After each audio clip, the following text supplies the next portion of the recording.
So I'm back for some classical chess. So I think my goal this stream is to get closer to being in the classical rankings. So let's join the tournament. Okay, playing Grom 1109.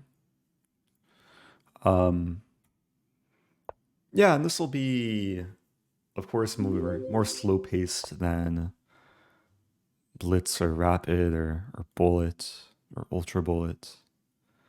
I'll stick with what I usually play, which is Queen's Gambit Declined. Hey, thank you, Flads. Subbing for 33 months.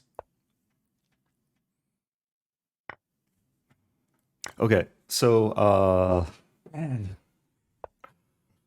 there's so many people offering me draws today. It happened twice earlier in my previous stream this morning. 2 out of my 3 games, my opponents offered me draws in inappropriate situations. Um, Bishop f4. I think Bishop f4 can be met with Bishop d6.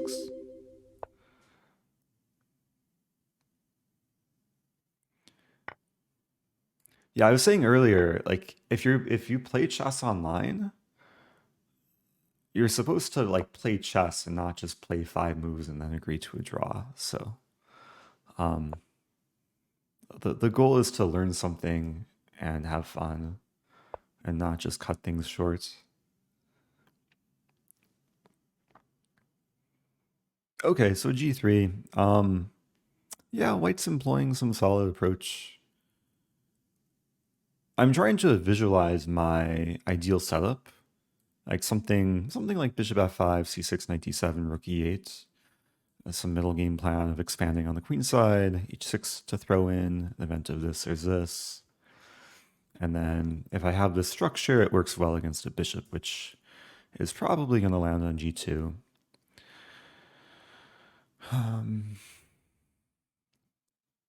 Considering some other ideas like c5 if I want to try and open things up. Drawback of c5 is after takes, I have an isolated d-pawn, which could be more of a liability. So I think I'll start with bishop f5. This looks reasonable. Not too concerned about knight h4 right away. I might even have bishop e4 there.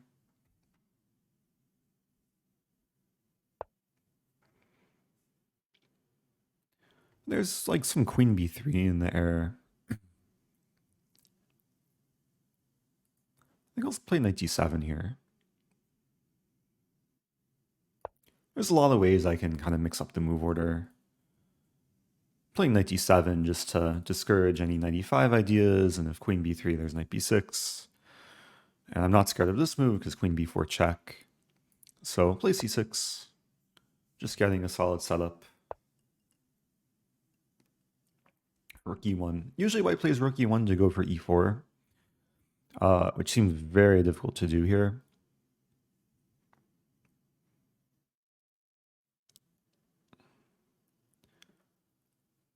The first question I'm asking here is what does white want to do? And this is beginning to look like more of a annoying move.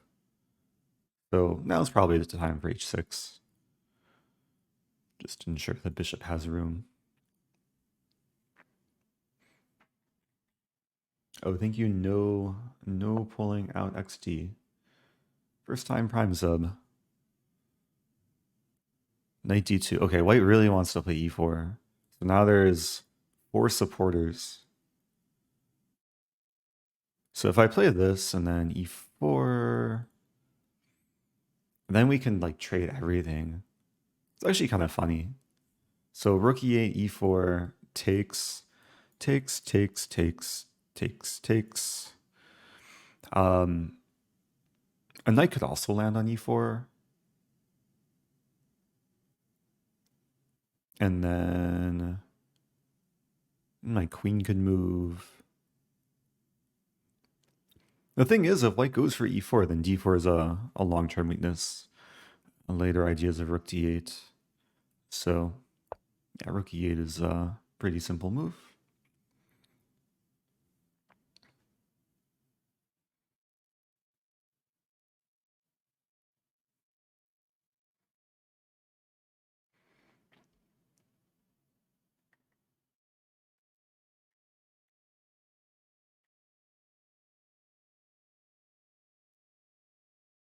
And I will note, I'm not trying to win this tournament. Um, I'm not going to berserk any games, even if I'm playing someone much lower rated. More about quality of the games over trying to win quickly. Okay, so white's going for e4, which I think is, I have a sense this is a positional mistake, but we'll see if I can punish it to the maximum.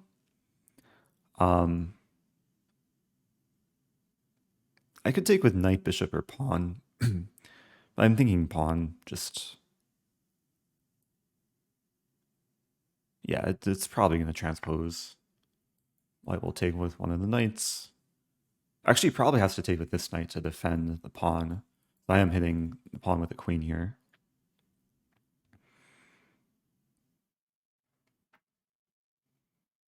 Oh, how do you decide which rook? If I move the other rook, then my rook on f8 would be stuck. I move this rook because I keep this rook a bit more mobile. And it's very likely this rook will come to d8 and then both rooks will be happy. But there's other situations where it can be like a more tricky decision which rook to move. And sometimes it doesn't matter. Like sometimes you go for the double up and it'll just transpose. Yeah, so let's take. So I'll give one. It's kind of one general principle, but it usually applies to positions like this. Is when the opponent has an isolated pawn, in this case isolated d pawn, then a key strategy is to trade minor pieces and keep major pieces on the board. So from Black's perspective, I want to trade knights, bishops, and then keep the rooks and queens. And yeah, I'm okay with this. And the reason for that is because if we end up trading all the minor pieces, then I have a very simple plan of tripling up on the d file. And then if white triples up as well, I'll have the eventual move c5 to win the pawn. Now it's an interesting decision because I can go for the rook trade, and it looks attractive actually because after takes knight f6, I have tempo on the bishop, and I open up the possibility of rook d8. I don't know if white's going to hold on to the pawn. There's a line takes. Lucky number 13. Hey, happy 13, Swift Trout. And the line takes queen d3, rook d8, rook d1. Am I winning the pawn? Seems really close. I was thinking takes c5, but there's queen b7. One more time. Takes. Here, queen d3. Rook d8, rook d1. And then takes. I was even thinking queen d5 there.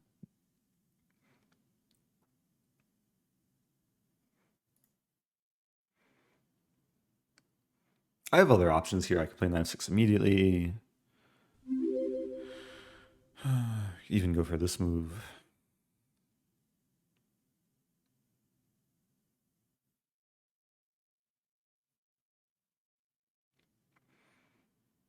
But I think it's okay to trade one pair of rooks. I'll still have the potential for the d-file battery. And knight f6 is a very easy move to follow up with.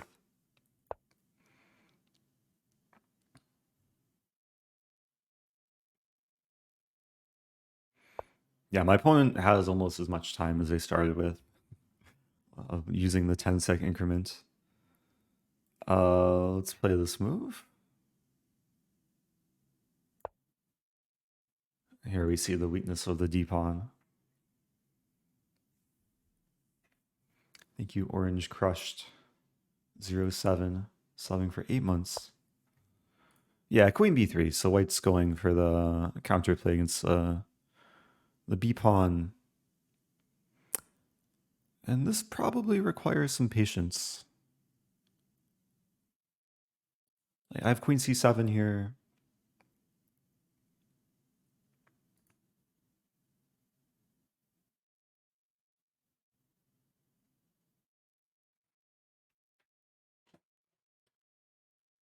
How to do this? So queen c7, rook d1.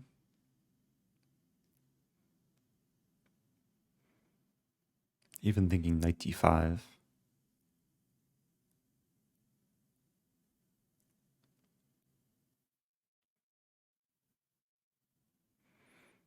I like queen c7 to start. Some idea of eventually playing queen b6.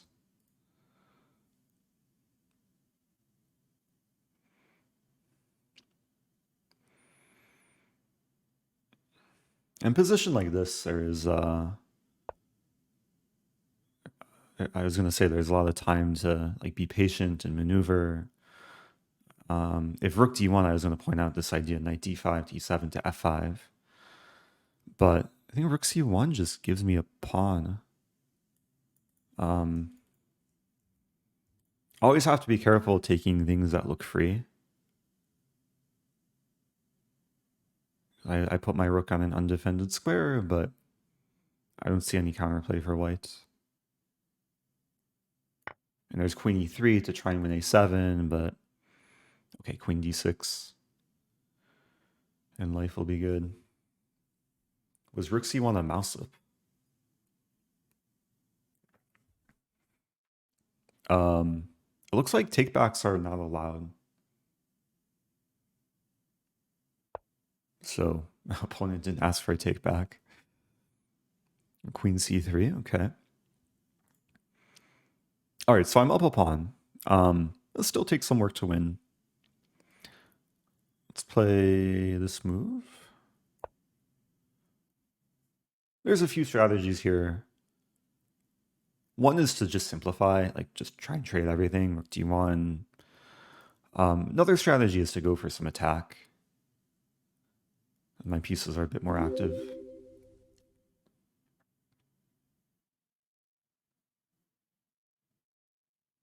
Thank you, Floto09. Subbing for 9 months. 19 months.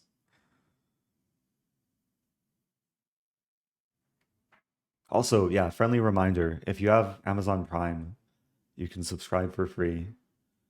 Already a bunch of people doing that. It does support the stream. And I'm grateful to those who do. Rook d1. Rook d1 takes bishop f1. It's a forcing line. Hey, Bell. Appreciate that.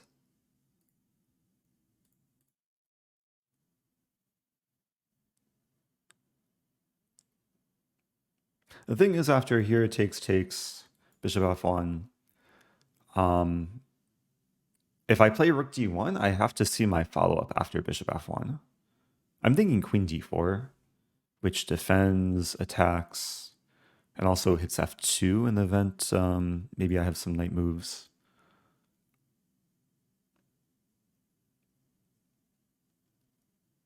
I also cover d8, so there's no pesky checks. Yeah, let's do that.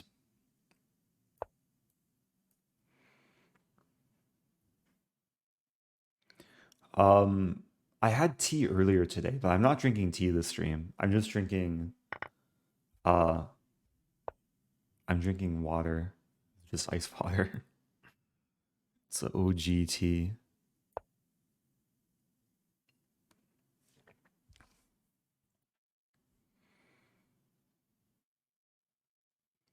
Yeah, I'm not doing viewer challenges, but Yeah, this is a tournament that anyone can join. I think the only prerequisite for this tournament, you need to have at least 5 rated classical games on chess.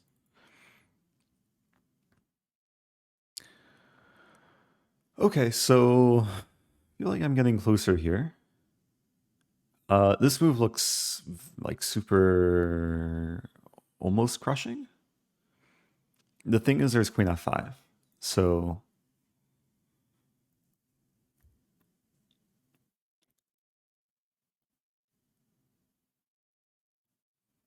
how to do this? I mean, there's a funny line, knight e4, queen f5. If I take a seemingly free pawn, there's check. And then here there's check again, and I don't want to go into that.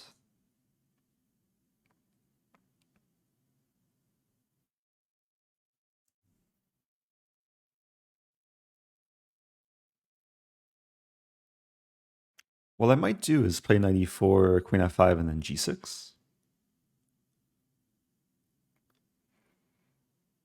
And then queen f4, and yeah, I don't want to give white...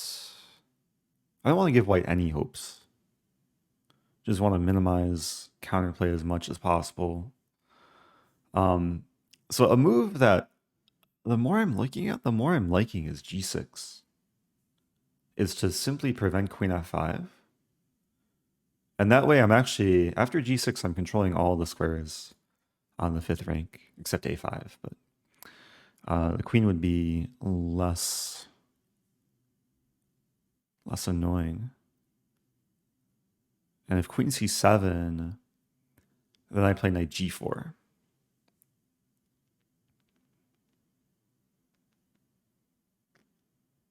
Yeah, let's play g6. And if queen c5, I'm very happy to take and win the pawn. Then I'll be up 2 pawns.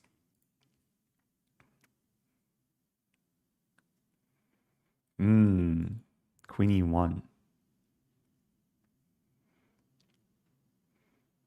Okay, so I can play knight e4, and there is queen e1. I'm thinking c5. Again, there's probably a lot of ways to win this. I'll take some time here. Knight e4, queen e1. We trade.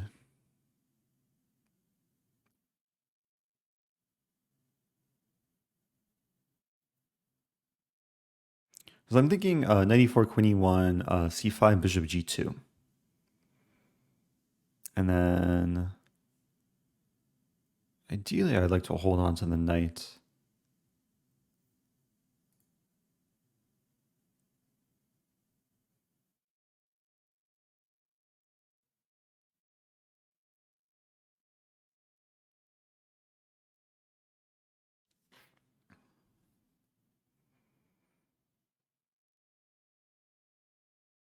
Also some idea knight g4, queen e1, knight e5.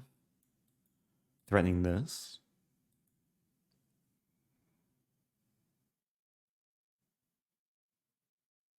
I kind of like that better, actually. I like the knight on the dark square to, just so it's not attacked by the light square bishop. And in the event of bishop g2, I probably take bishop b7.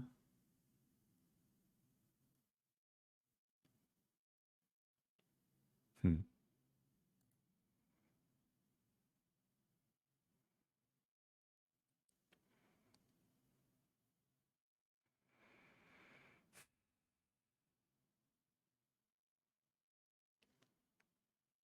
I'm just looking for like a crystal clear option, but maybe I have to deal with like a little bit of counterplay. For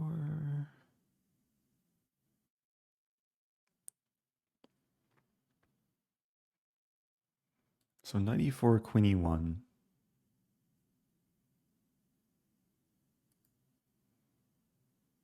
There's even some move like knight d2.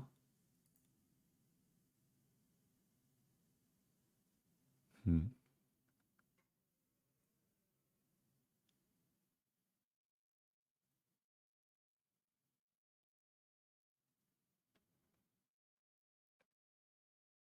Ooh. Okay. I'm gonna start with 94. I'm taking way too long here. 94 is the type of move I can play instantly and just start thinking. There's gonna be a lot of ideas for black. With the knights in the center. Knight g4 is also probably fine, but okay. Sometimes this will happen. I'll overthink something and then opponent just doesn't resist. Uh, okay, that was nice. So yeah, queen e1. I really thought this was the whole point of white playing b4 was to open up the diagonal for the queen. But I guess white was focused on taking a pawn. I spent so much time like looking at all the branches. Uh, yeah, because like I was very close to playing this, and I was calculating this and this, threatening this, and bishop here, which undefends the pawn, but after takes, I was, or not a5, but like someday I was thinking maybe this would be one way to approach the ending. Um, but yeah, we didn't see this play out. The line I was thinking of was actually pawn takes pawn, bishop takes, and then queen d5, with some idea of eventually like targeting the f3 square and also the a2 pawn. Yeah, black's doing very well. Oh, engine just says c5. Yeah. Okay.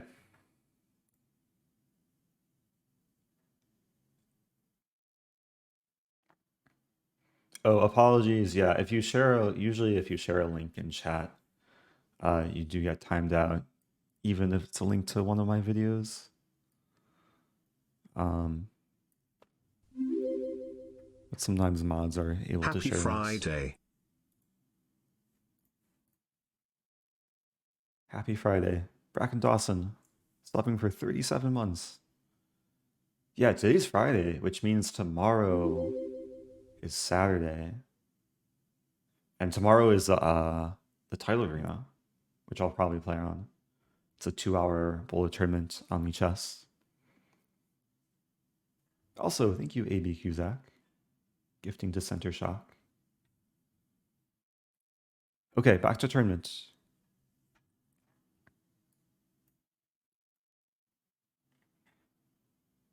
Yeah, I just opened the link that someone shared that was timed out by Nightbot. It was a video that I posted back in 2017. This is my previous career before I was a chess streamer. I was a football freestyler or soccer freestyler.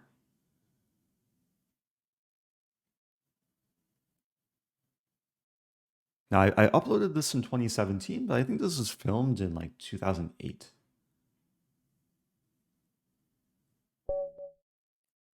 Levy posted a video on Twitter of him trying to like juggle a soccer ball.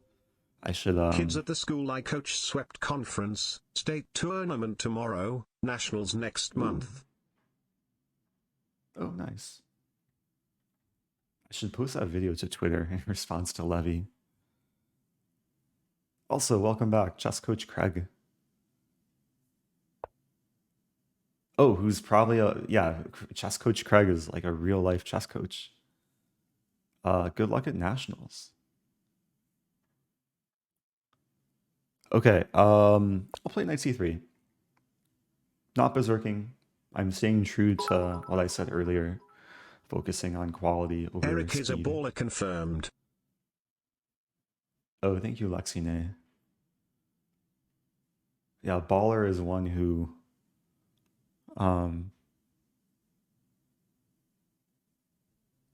I feel like there's multiple definitions for baller. I guess it's when you attach my initials at the end of the word ball. Okay.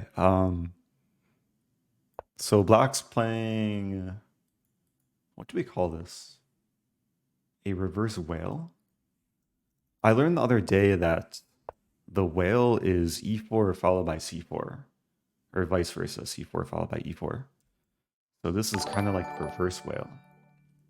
The issue for black is nothing's developed except pawns. And this square is really weak because now there's no black pawn that can ever fight for d5. Unless there's a trade, which probably won't happen. So I can keep developing. I'm considering f4, followed by knight f3, like delayed king's gambit. I think I'll play f4. That's one way to try and just accelerate the potential initiative. Also to open the f file. Because later in the, I was going to say later in the middle game, but even later in the opening, just a few moves, there's a lot of potential to attack f7 with the knight, already the bishop, the rook, and also the queen.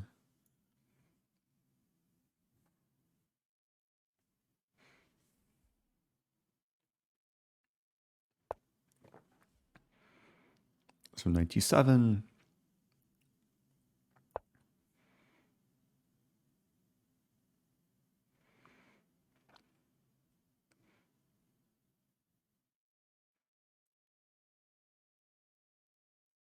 Yeah, feeling good. I think it's kind of a common mistake for a lot of players that they don't develop quickly enough. And sometimes when the opponent doesn't develop quickly enough, then it creates a lot of opportunity to like to attack and be aggressive. But this is interesting. Knight d7 to b6, hitting my bishop. And if I move here, my bishop gets like almost trapped. It would be bishop a4, but wait, am I just winning a pawn here? I guess bishop b5. I'm just winning a pawn because the e pawn is now attacked twice, and there's no more knight defending it.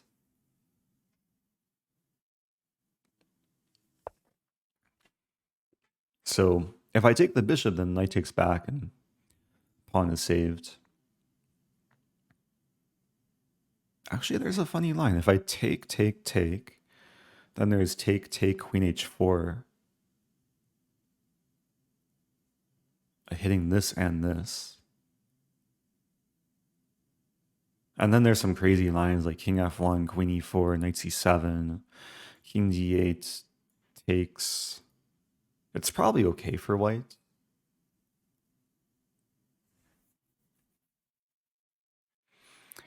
Looking for something a bit more clear cut. There's queen e2 here, which is kind of interesting. I think I'll play queen e2. Just reinforcing the bishop. If black takes on b5, then I'll take back with check. And if a6, now... Oh, I guess now I have to take. Yeah, maybe I'm not winning a pawn. Assuming black takes with knight. Hey, it's Tagi. Says, random question. Do you wear your merch every day or do you just put it on before streaming?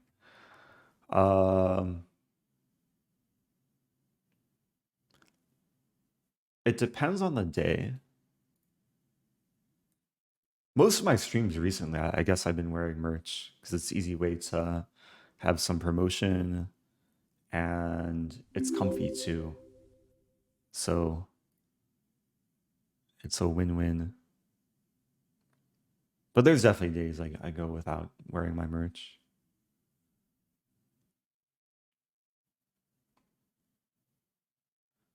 Takes.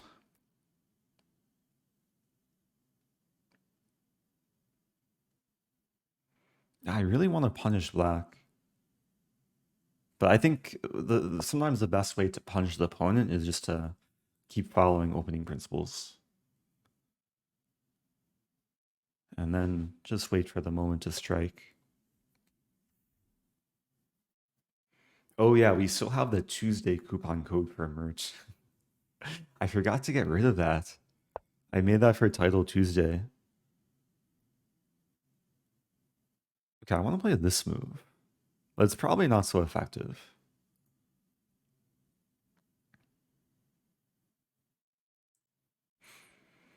Hmm.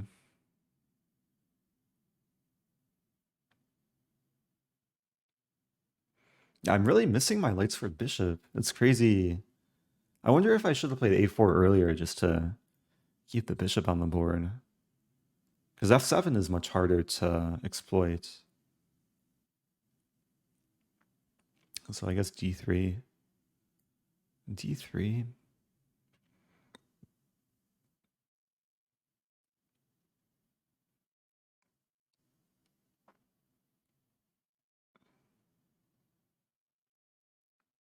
And d3, I guess.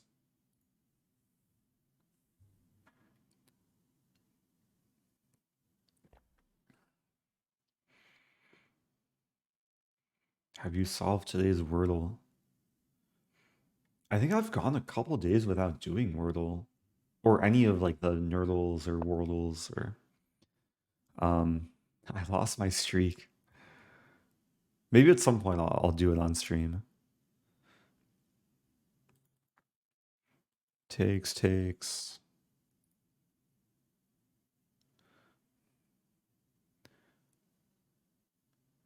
I should only take if there's like a clear continuation or if I'm like winning something, but there's cases where f5 is better. I think I'll start with b or with I was about to say b5, but with a4 preventing b5. So more positional prophylactic play. What's up, Irene? Yeah, shout out to all the people in Asia watching past midnight. In some places, there's a pretty big time difference. King h1, another prophylactic move. There's f5.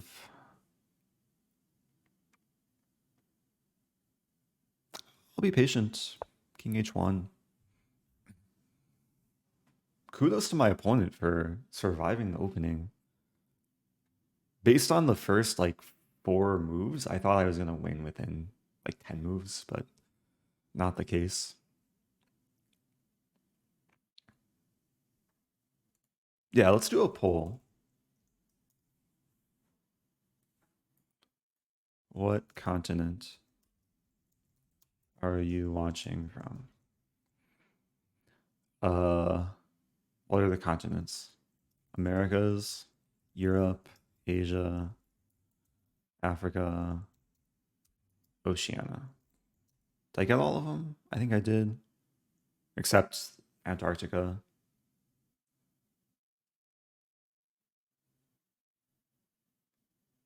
Yeah, apologies to those who are maybe watching from Antarctica or outer space.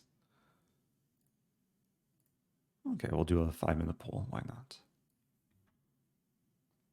I have the new poll overlay above my head. So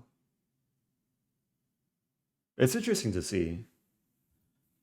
I was saying this earlier, but like morning to early afternoon Central US time is usually one of the best times to stream because it's when most of the world is awake.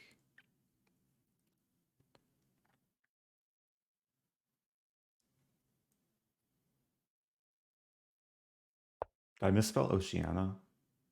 My bad. I also like what's uh what's the right terminology? Because I grew up like being taught that Australia is a continent. But Oceania like encompasses New Zealand and the other island countries.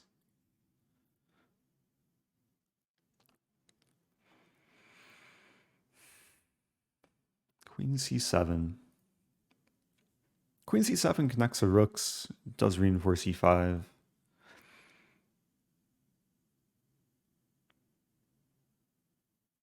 There's queen f2 here. One plan is to bring the queen to g3 and start doing things along the various lines.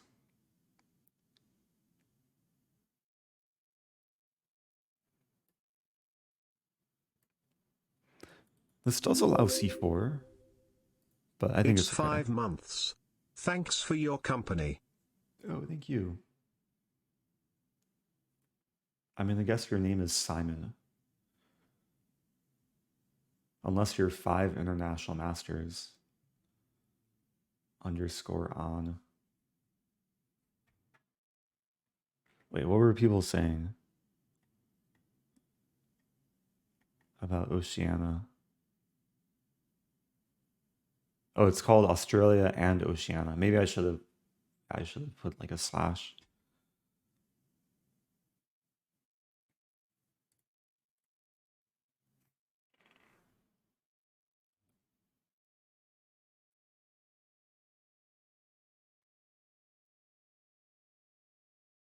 Wow, so almost half of the people watching are from Europe.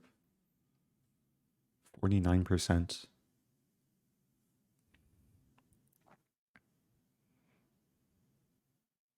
Oh, 10% from Asia.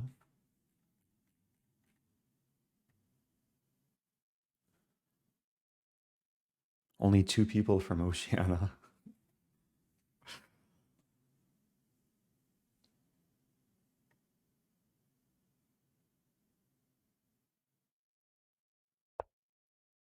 What about the penguins watching from Antarctica? Yeah, I'm always curious how many penguins are watching my stream.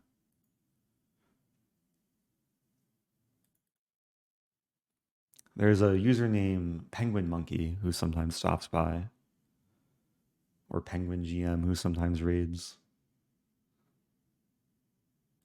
Takes, Queen G3.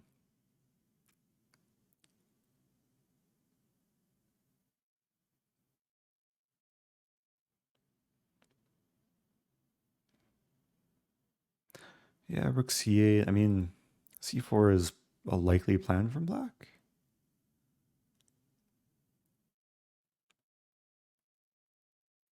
I'll start by taking. The reason why I'm taking first rather than Queen G3 first is Knight H5 could like simplify things, and it would still probably be fine for white, but this is a bit more straightforward. It's suspicious penguin.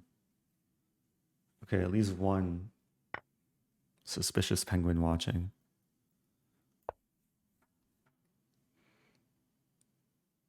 Now, when I went to Australia, I saw penguins there. I actually saw penguins on multiple occasions.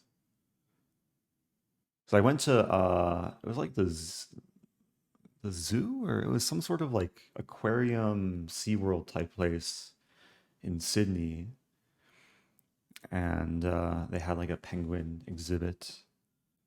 But then I saw wild penguins too.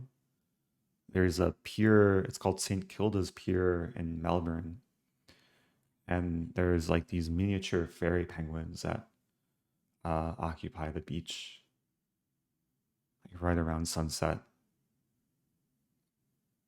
And it attracted a lot of tourists, but the fairy penguins were pretty cool.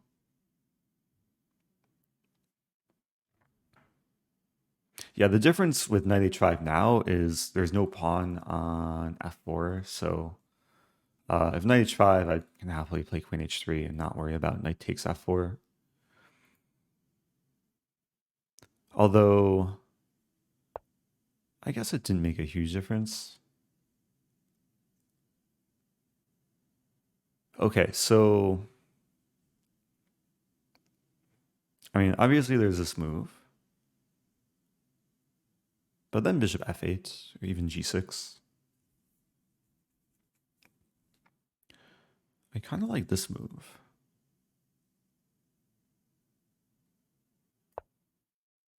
So I'm not really interested in pressuring e5. Like black has too many ways of defending it. It looks more promising to get the knight to f5, also unleashing the f-file. So already the knight, the queen, the rook, the bishop, even the other knights.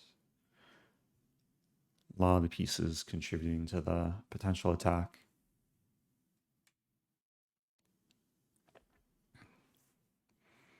Otagi says, hope you'll get nice weather in Iceland. Been so many storms this year. Yeah, I saw this, Otagi had sent me a video of like this snowstorm. Looked like very difficult driving conditions. But I was doing research. I saw that April is the first month in Iceland that doesn't have a freezing temperature on average. So that makes me somewhat optimistic. Go, go, go. Love your content. Oh, go, go, go. Thank you, HS Jansen. Appreciate that. Question, are you going to play the whole tournament? Probably not. I'll play a handful of games. It would be nice to get an established rating. I'm actually curious like how one game affects my rating deviation.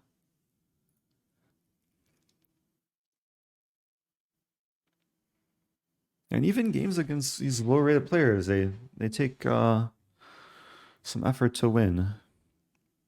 Of course, I'm trying to be precise too.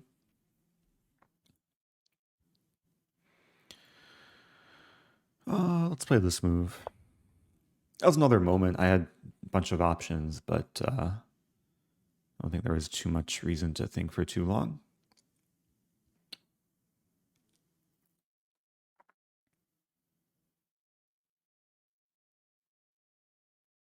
Yeah, a lot of the moves from black, like even queen c7, rook c8, b6, they look like improving moves, but it's kind of playing without a plan. It may have been more useful for black to do something like this and this.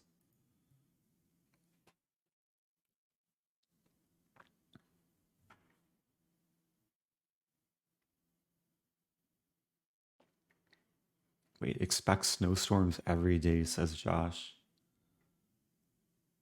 I guess it's not a bad philosophy. If I expect the worst, I'll be pleasantly surprised if it's better than that.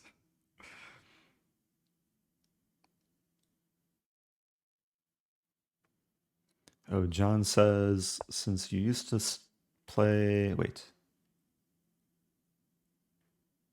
Oh, basically asking if I still play soccer / football.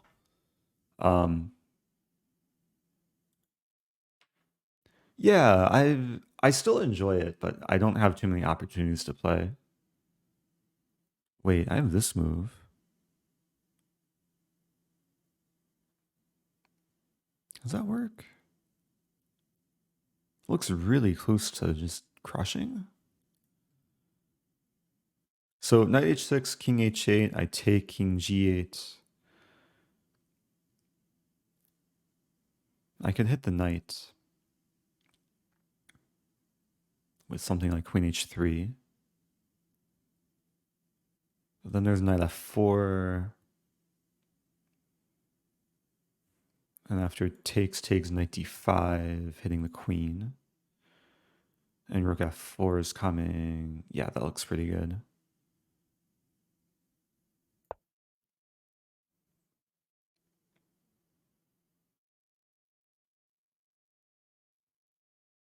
Also, if king f8, the game will end quicker.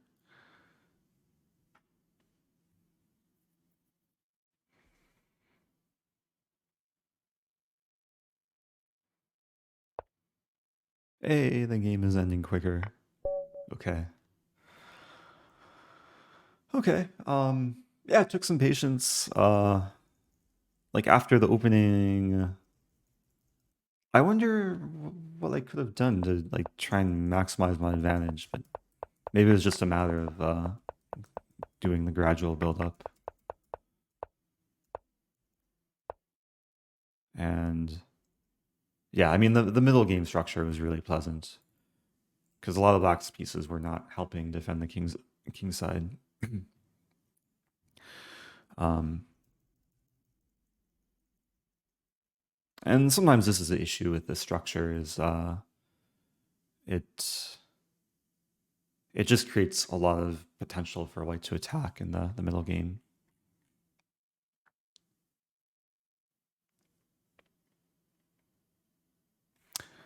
Real quick, check my accuracy.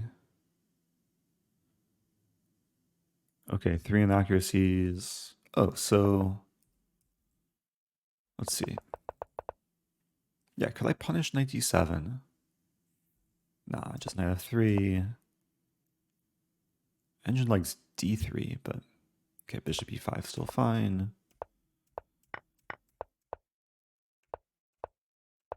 Yeah, I guess this is all fine.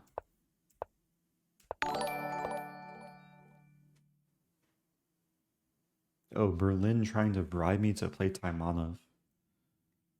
Okay, fine. If I'm black next game and my opponent plays e4 and plays open Sicilian, I'll try and play Taimanov. Oh, there's a $1 donation from Fizzword earlier. Says, Eric, I just fell into a trap on Lichess where I took someone's queen and then he mated me with his bishop and 2 knights. Opponent told me to watch your videos. I've never been so humbled in my life. I'm guessing that Fizzword fell into Stafford Gambit trap. It's one of the most aesthetic Stafford Gambit traps where this happens, and then black takes the pawn, and then, oh no, my queen, and then takes here and then mate. Although this is 2 bishops and 1 knight. So there's another similar trap where it's not a Stafford, it's like one of these. And then here, here, here, here, here, here. And then, oh no, my queen. And then takes and then mate. So this is a Legal's mate. And here we have 2 knights and 1 bishop. Oh, thank you, Andrew. Welcome back.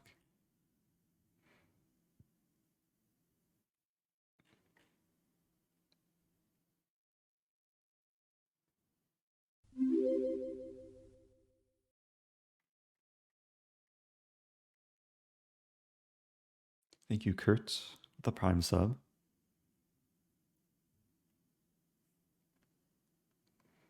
So, before I hop back into the tournament, I'm just curious because I played 2 games so far this stream, and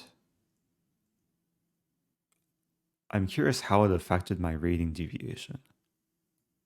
Oh, it didn't really have a huge effect. So I need a rating deviation of 75. So I guess I'll have to play a lot more. Where's the tournament? Here is a tournament. Hey, Mr. Swift Tickle, welcome back.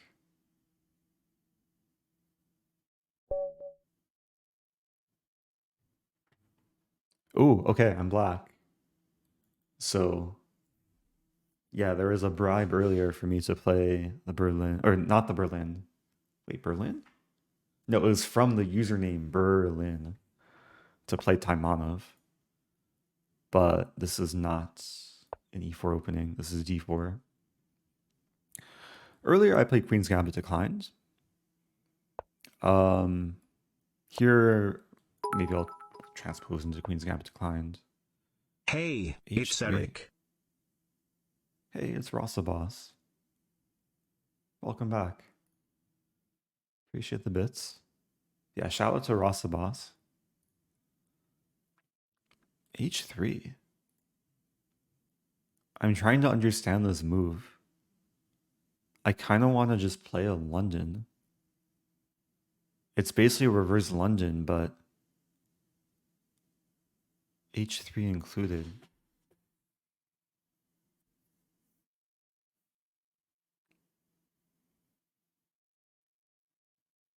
I'm trying to think of like the differences. I think it's okay. And I'm not scared of G4. There's lines where the bishop has retreating square. But there's also lines where after bishop here, here, here, there's no bishop G3 because H pawn doesn't support G3. E3, okay. Okay, so this is going to resemble some like main line. H3 still included.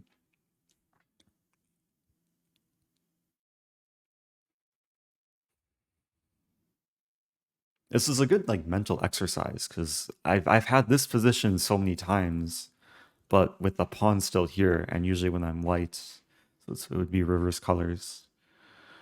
Recently, I've been playing this line, but I'm not sure how this move makes a difference. I'm thinking this might just be a safer option.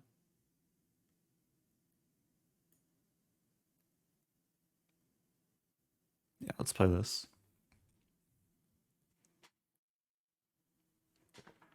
Hey, it's Gary. A lot of streamers here. Shout out to Gary. Shout out to Josh as well. Josh's birthday is coming up. Happy early birthday. Or belated birthday. I think 97 first. Probably doesn't make a huge difference. The reason for 97 is because there is a line c4, c6, knight c3, after which I might consider bishop b4. Ooh, okay, so we're getting exactly this. And this is so weird because this is like London main line with this move included.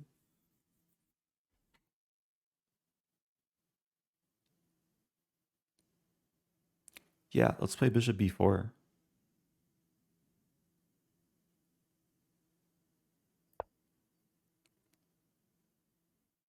I'm realizing there's another benefit in the event of knight e2. Bishop here, there's no knight g3.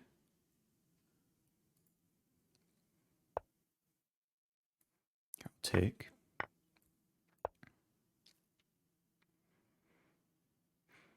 Yeah, so this is actually one of the main ideas. Like the reason why I played bishop e4 was to take on c3. And even though I concede the bishop pair, I concede one of like what usually is one of the best middle game pieces, dark square bishop, especially with this structure. The reason for going into this is to target the queenside weaknesses. And looks like white's falling into a somewhat common trap. When I played queen a5, I had two threats, which I'll explain. But this is one of the ideas, is to basically win the c-pawn. Oh, thank you, Kavita. Gifting to I Love Stress.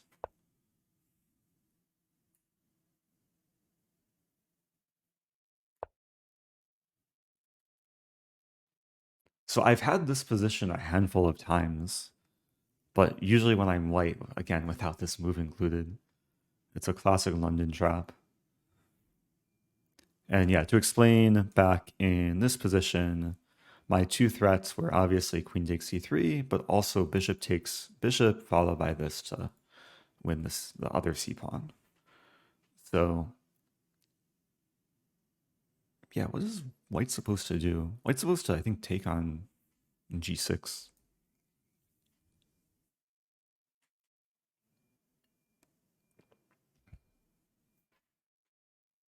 Ooh, First time chat from Comax.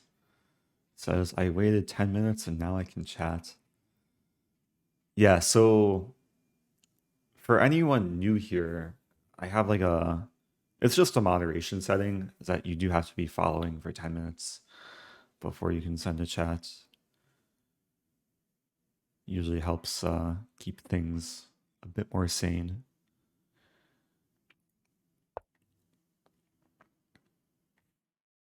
A4. Okay, probably time to win the pawn. I could take with pawn or knight.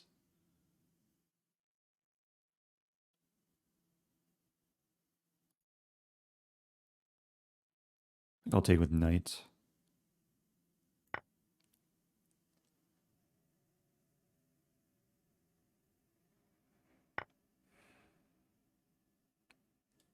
Probably take with pawn.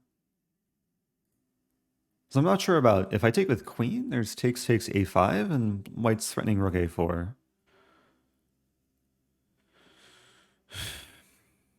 I'm seeing rook a4 and I don't really like it.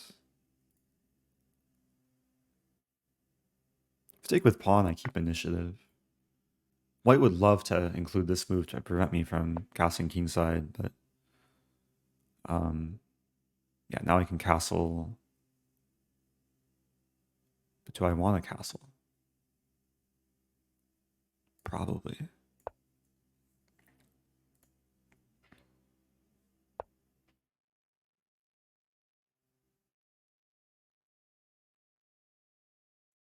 Oh yeah, Gary pointing out, I do have a VODs channel, and people can use the extra command or the new VOD command. The video posted today on that channel is a stream from 2018 where I played Fallujah twice, and I played John Bartholomew, Amon Hamilton. It was like one of the early chess.com Arena King tournaments.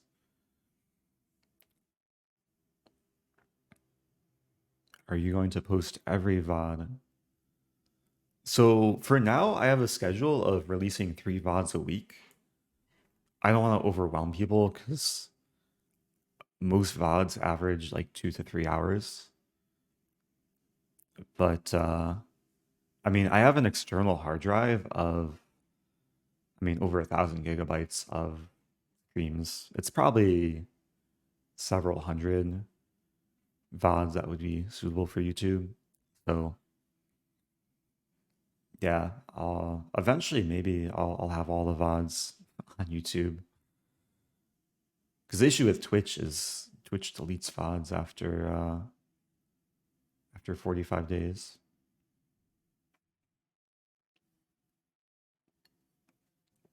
You should post the Arena Kings that you won.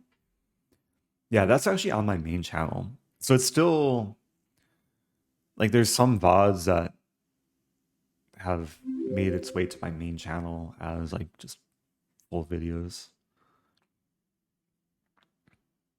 Oh, thank you, Gary. Gifting to Pipanchuk. Appreciate that. Oh, VOD it stands for video on demand.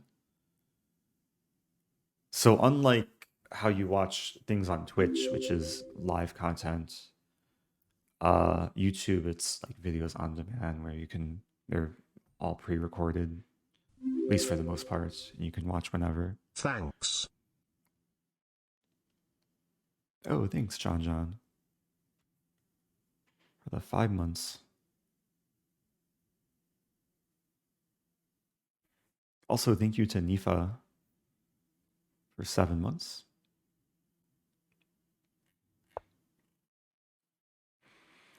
Okay, rook b1. Thinking knight d5. I mean, okay, there's a few candidate moves. b6 might be useful. Some prophylaxis.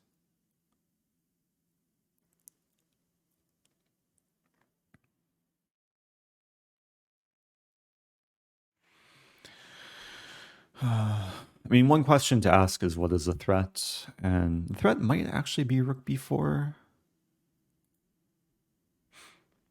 This pawn looks free, but after a move like this, queen gets a bit stuck. Hey, thank you, Rasabas. Gifting 5. It's very kind.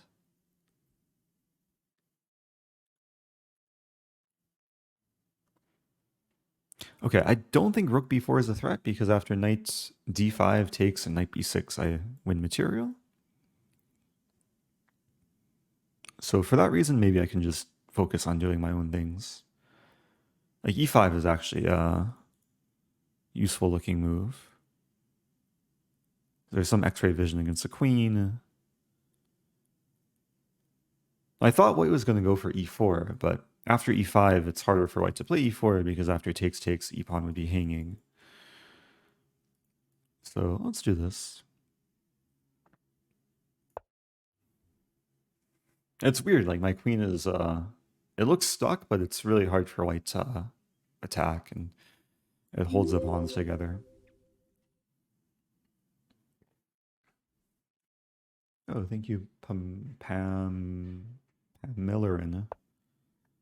Oh, who was gifted by so many difficult names. Savandrius Max Tori. Appreciate that. Apologies if I butcher anyone's name.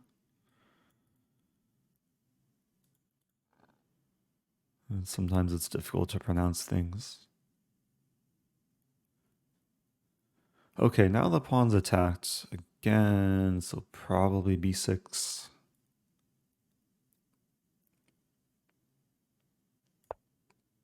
If ever a5, I'll have b5. Hey, Gari gifting to Delver Flips. So many gifted subs. Thanks, Gari.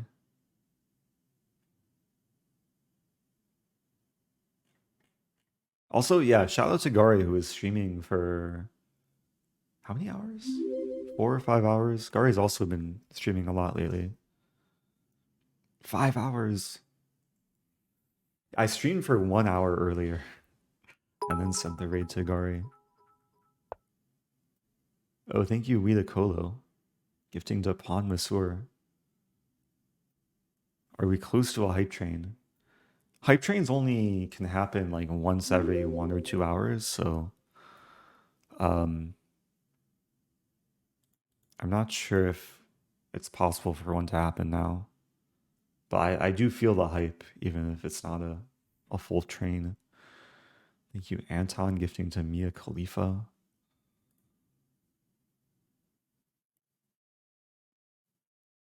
Bishop d6.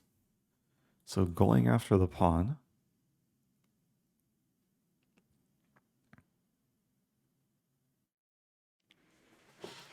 I have a choice here. I can push, I can take, I can defend. Or I could like do something else and ignore everything.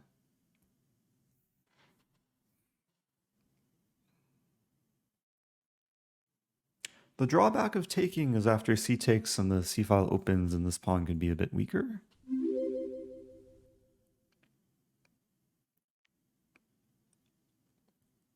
I mean, there is a line like takes, 94, hitting the bishop, and then preparing c3. Ignore everything is a good option. Oh, that's hard to ignore that, though. Thank you, Rasa Boss.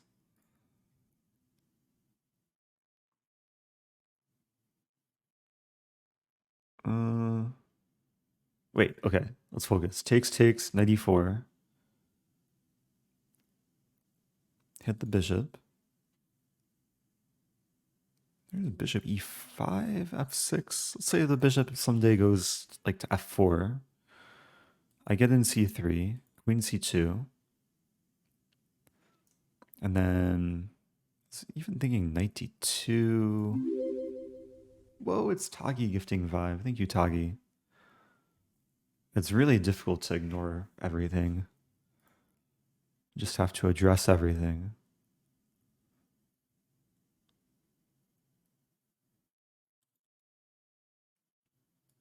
If I play e4, it just closes things down. But maybe it makes sense, because then knight d5, a rook can lift over.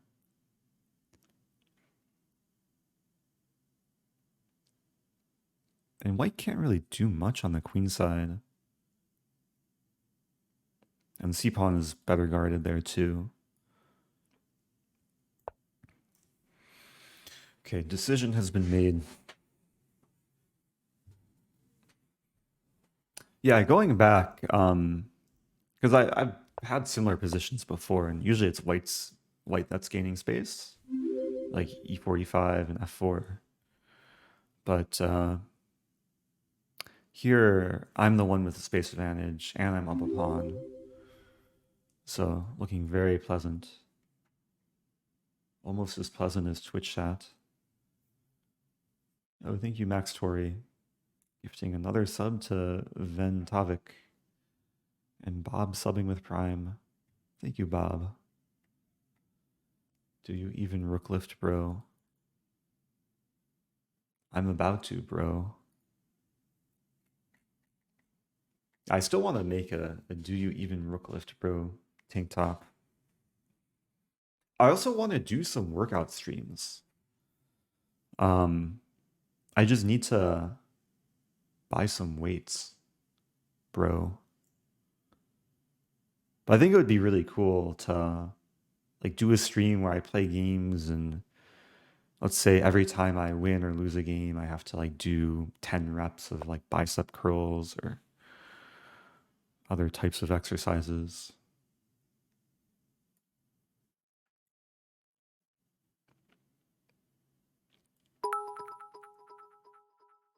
Yeah, knight d5 looks nice.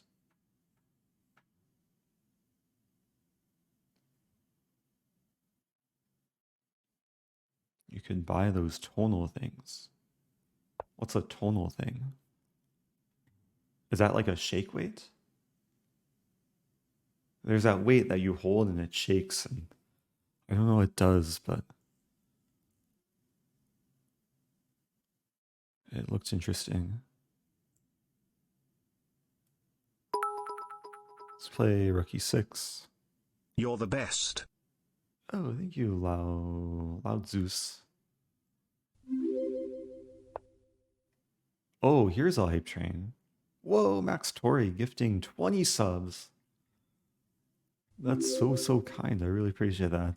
10 pull-ups for every oh no my. Ah ha ha. Well, that would require a pull-up bar. Is it possible to just like install a pull-up bar? I've seen it like in a can install it in a doorway. And maybe that would be doable. Okay, this pawn is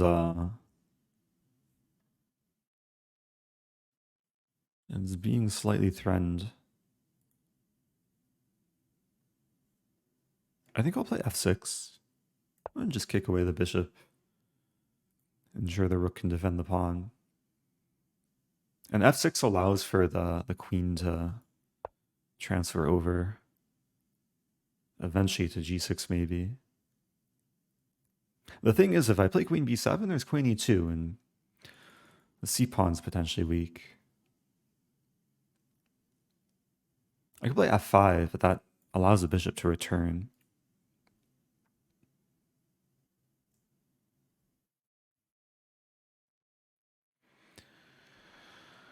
I'm not sure what to do here. Some idea h5. Another idea is rook f8 and then f5, f4. Rook lifting along the back rank. And even after f5, bishop e5, f4 gets weird. But maybe I start with rook f8. Because I don't know what white's going to do next.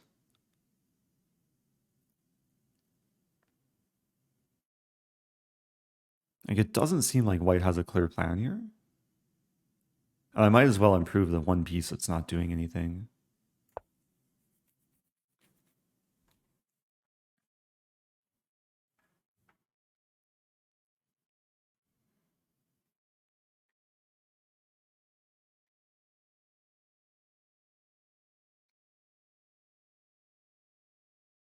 Oh, I asked a question about pull-up bars, but doorway is the best way.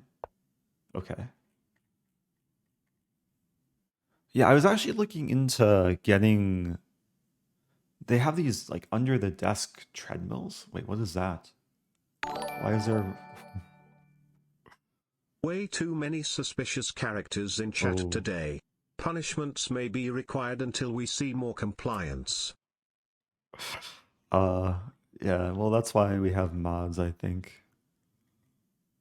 Thank you, Dami Mommy, for the $5 and the unexpected person above my head. Rook E1. I guess White's anticipating the E file maybe opening. Um,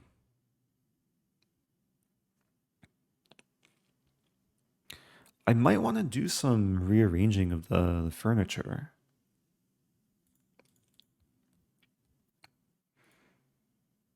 I'm realizing my queen might be best placed on D5, and the knight is better like doing things on the king side. And I think I'll start with queen A5. Because these pawns are still targets. And black either has to play this, or this to defend the C3 pawn.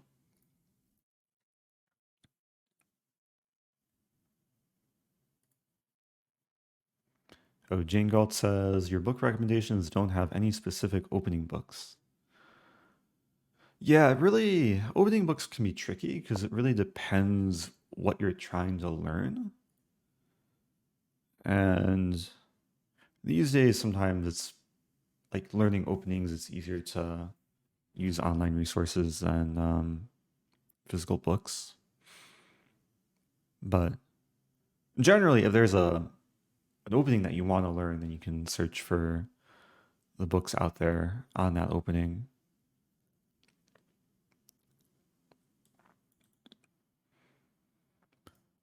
So 97.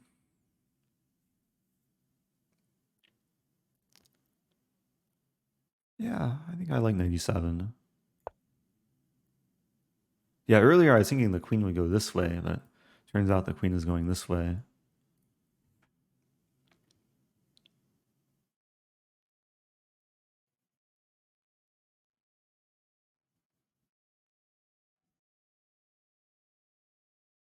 Who do you think will qualify candidates from Grand Prix?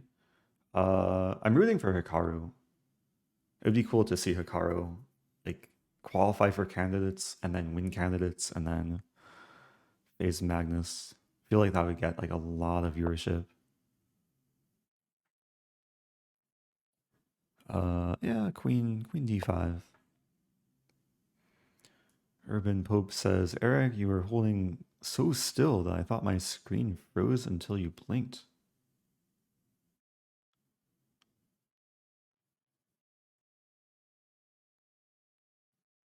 Blink. Okay.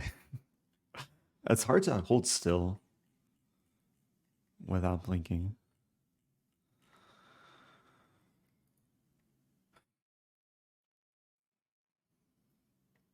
Alpha of the Storm saying, do you like reading book?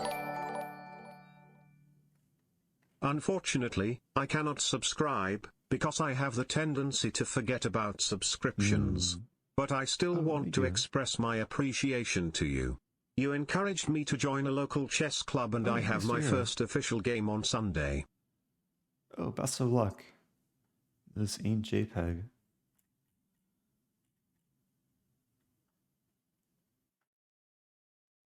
Yeah, I still appreciate the support. And sometimes I know it can be nerve-wracking if you're playing like first tournament or first rated game, but try and enjoy yourself. Make it a goal to learn a thing or two.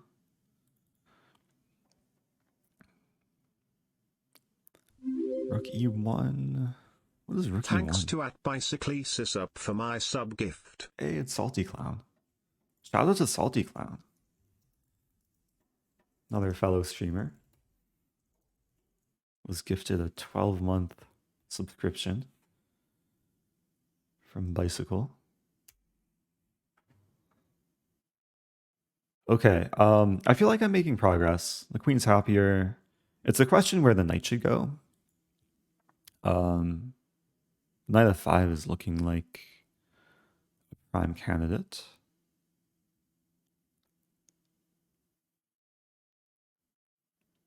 There's also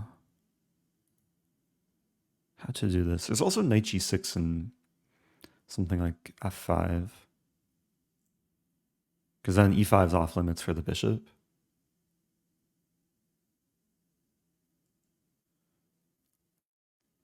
I'm realizing this is a potential plan for white. But then maybe just b5, takes, rook a1, a6.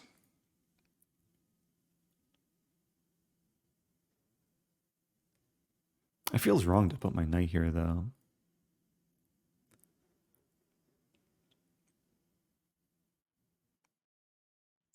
Hmm.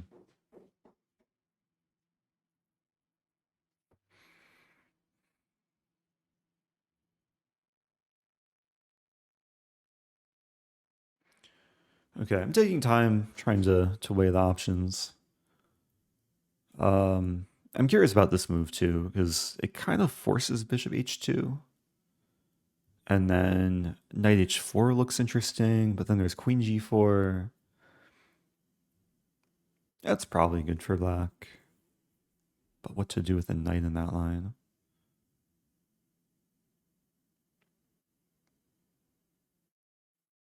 Like there's g5 or queen g5.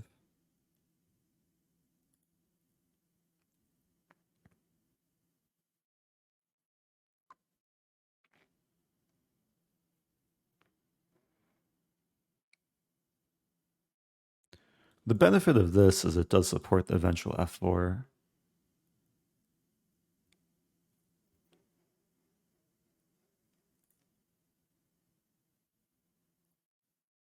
Hmm. I want to make this work. Interesting idea, actually, to play knight f5, bishop h2, knight h4, queen g4, and then knight g6. And it's weird because I spend 3 moves getting to g6, but with the queen on g4, then f5 comes with tempo. I'm not sure if that helps me at all.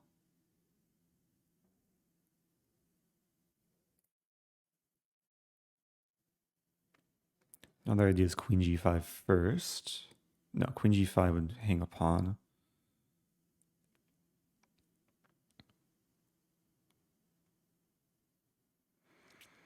Again, it's a position I should probably just be moving more quickly. I might be overthinking it.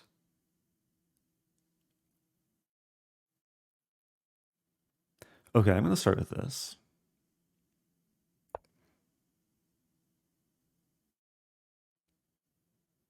Because knight f5, it just seems to get in the way of too many things. And I'm realizing that the bishop is probably preferable on h2. Because on g3, or it's preferable on h2 for white. So on g3, there's ways to get tempo.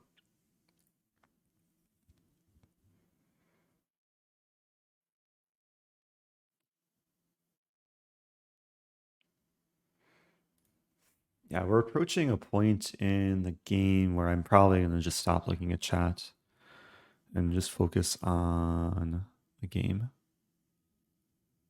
Because I don't want to get too low in time.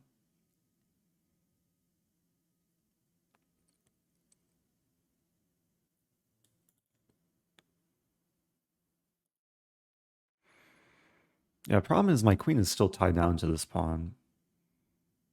And I don't want to play b5 if it's not necessary.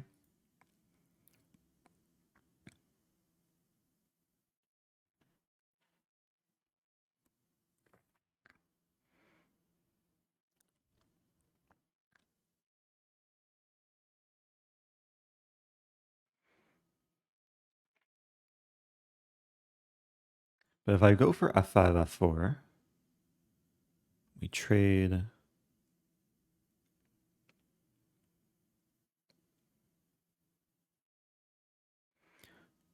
I'm trying to evaluate.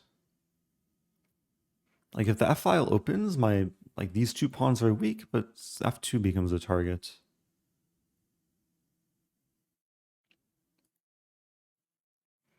I should only play f4 if it's like clearly good for black. Whoa, it's another thing above my head.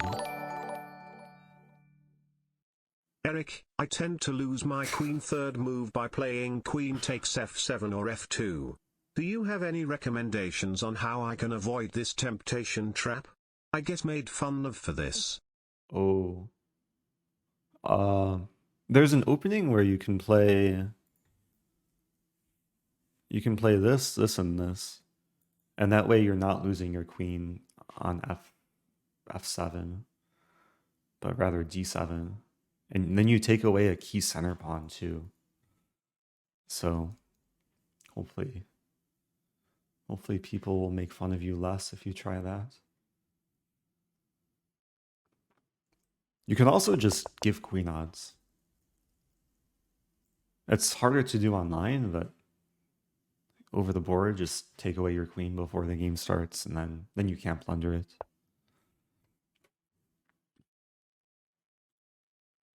h4.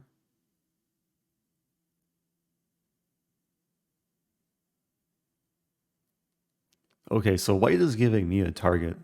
I'm actually, it's a funny idea to just return to e7, because now knight f5 is looking way more attractive.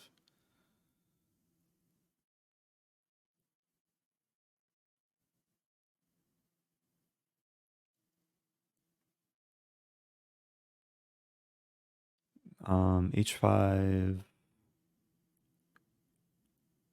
Yeah, let's just play this.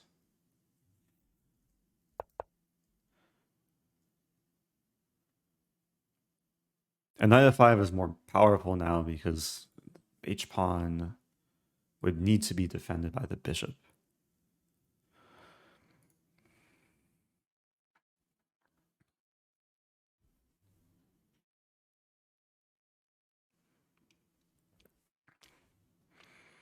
Yeah, there's certain variants where the idea of like queen f7 can be quite interesting in cases like 3-check or atomic chess. Atomic chess is a variant where when you capture something, everything around it explodes. So yeah, probably not in real chess do you want to be sacking your queen so soon.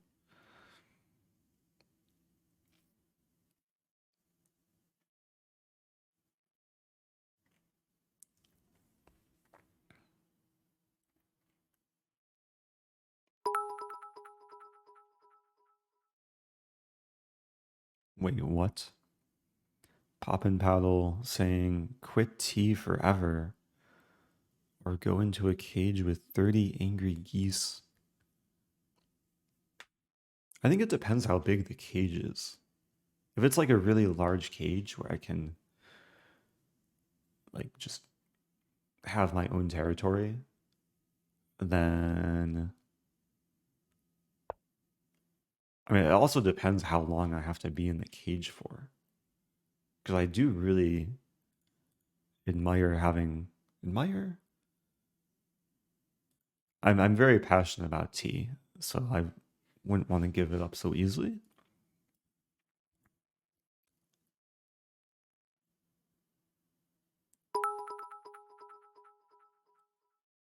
A while ago you talked about doing a speedrun on Chess.com. Are you still Yeah, planning on doing that? yeah. I've been juggling so many things, and it requires like setting up a new account and like with like having the rating be in such a way that it's not provisional. So I just haven't sorted out the details yet. Okay, I should I should focus here. Um, G5. Takes.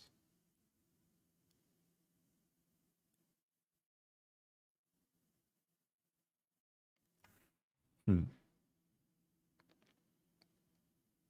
some sense, this classical arena is a speed run. I'm trying to speed run my rating to 2500.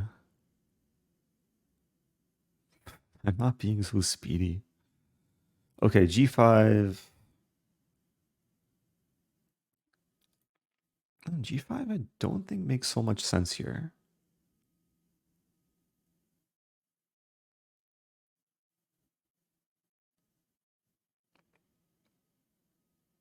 If I play knight F5,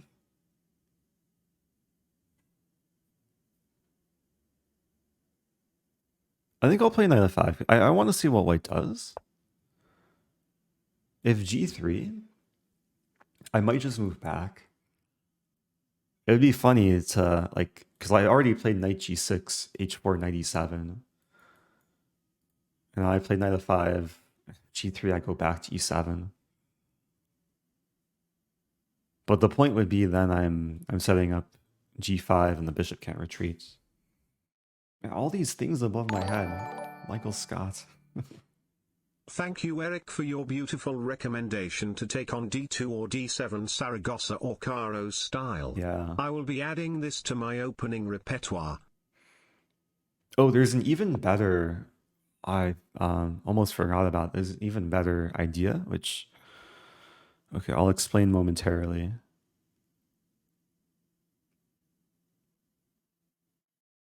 Queen G4. Oh, there's a really funny line. I want to play this move.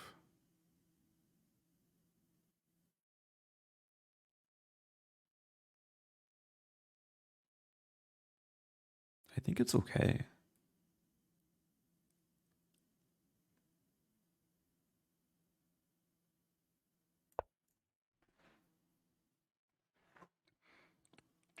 Oh no, my pawn.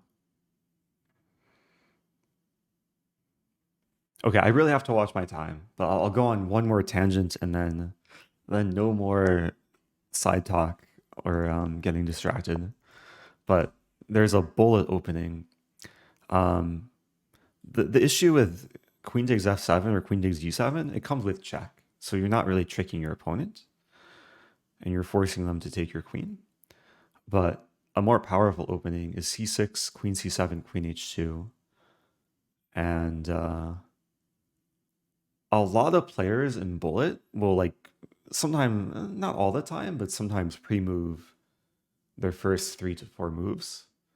So you can trick a lot of people by going for early queen h2, and if they pre-move something like, let's say, like London, this, maybe that's a bad example, bishop f4, like this, Let's and you're go. winning the rook very early. And this is an idea that Hikaru actually recommends in his book. I think it's the only book that Hikaru has authored. It's a book on, like, how to win at bullet chess. Okay, the idea was if queen takes pawn, I had knight e3, and there were some cool tactics. Queen h3.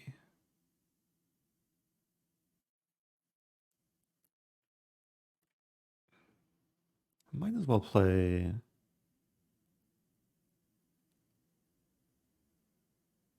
a rook e8, just keep the rook a bit more defended.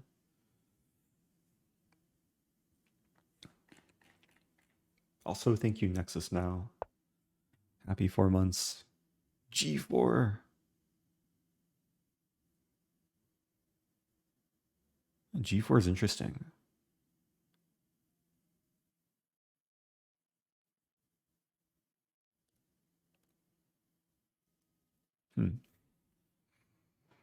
If I take...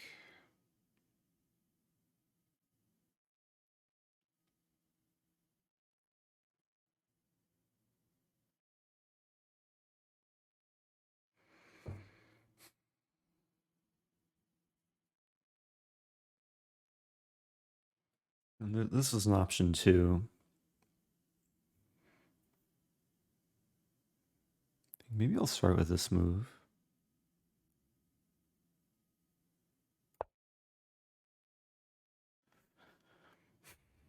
So this defends the pawn with the queen. Now white has a few options here. If bishop takes knight, I take with rook to keep the queen defending. If takes, I take back with queen. And if g5, then I have some decision to make.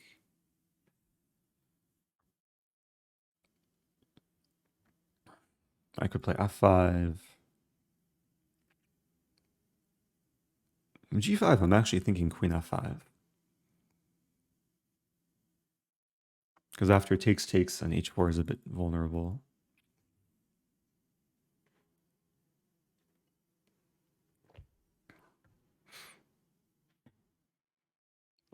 So this is turning into a kind of a long game. I could go the full distance. I'm going to have to start living on the increment.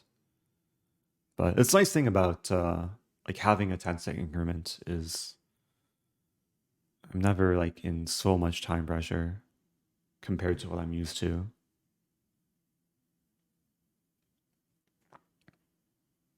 Oh yeah, to explain earlier too, maybe some people were wondering.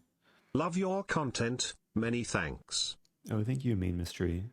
Welcome back. If the queen were to take the pawn, I would have taken here, and I take advantage of the fact the queen's undefended. And if queen takes queen, I take back with knight. So it would have led to a trade of pawns, but white didn't go for that.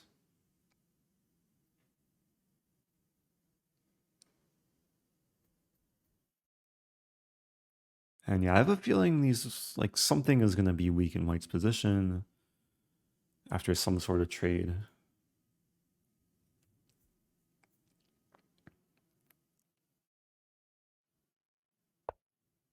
King h1, very logical. So now it's probably time to take and go for queen f5.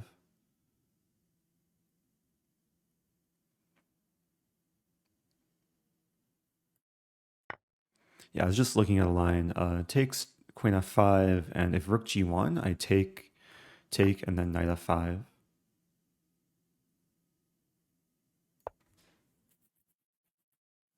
So many gifts above my head. Is it Delver Flips? It is Delver Flips.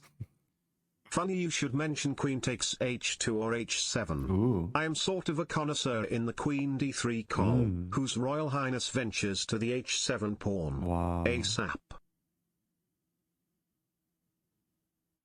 Queen g3.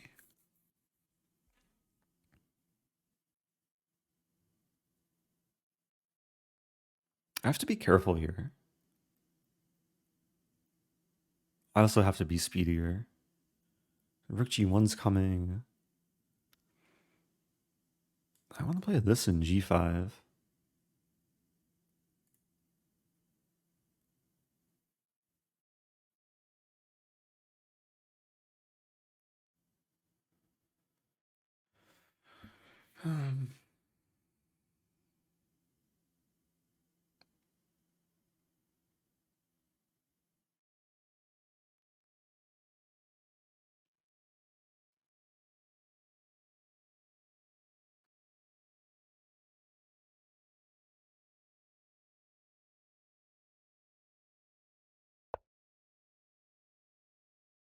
Okay. I'm using too much time. But okay, let's try and focus here. So g5. There's a line takes, but after rook g6, f4 en passant. Believe that's okay for me.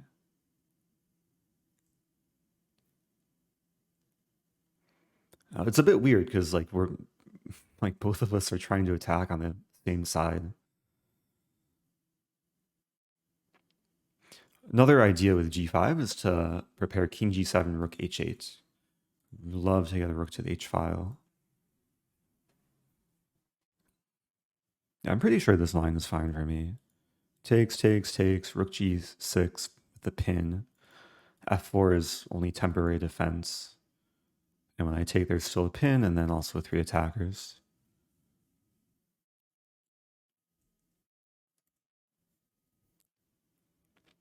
Now, the thing with g5, I'm not immediately threatening anything because the pawn is pinned. Yeah, I was thinking this, but king g7 now. Idea rook h8. And then it's a weird thing where there's going to be pawn tension, but my g pawn will be pinned, and white's h pawn will probably also be pinned.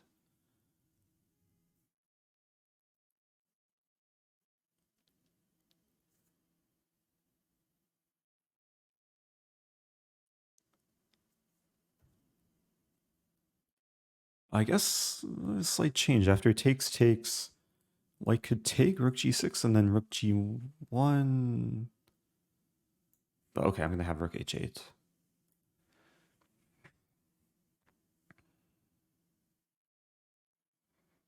Position's getting spicier, though.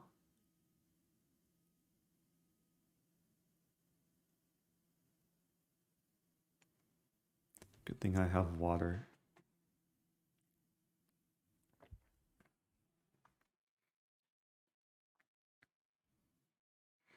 Yeah, I would have liked to move my king out of the pin. But king h7 didn't feel right because walks into some rook move. What I might end up doing is rook h8, then king f8.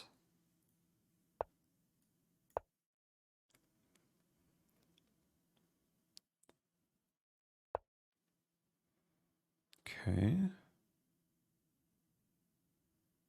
Now if I play king f8,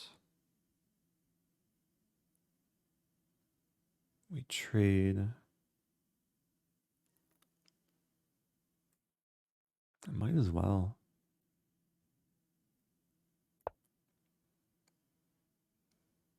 So there's a funny line, actually really funny line. After takes, takes, takes, I take back.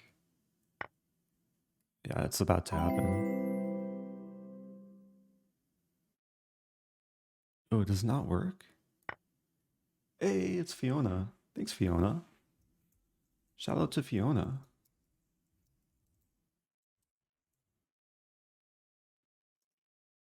Appreciate the raid.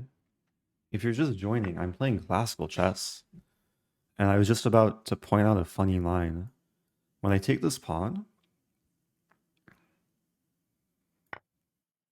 I have 2 threats. I'm hitting the bishop, but I'm also threatening the rook lift. And I'm also, this knight is a clutch player that prevents the checking squares, even bishop d6 check. So there is, yeah, I was going to point out this move. I think I just take this. I could also start with queen f3.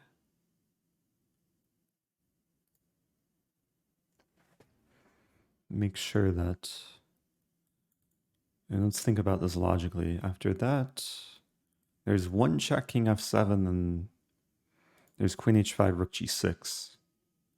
I'm safe. And after queen b8, king f7, queen c7, rook e7.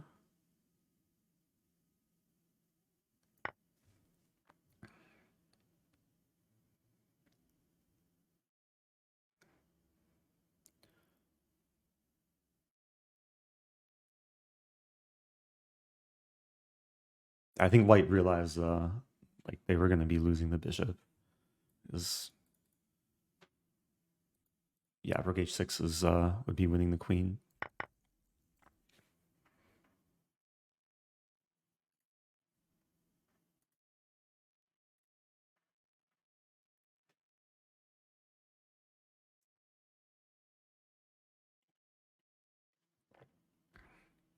Anyway, I'll try and catch up with all the previous chat messages once this game ends.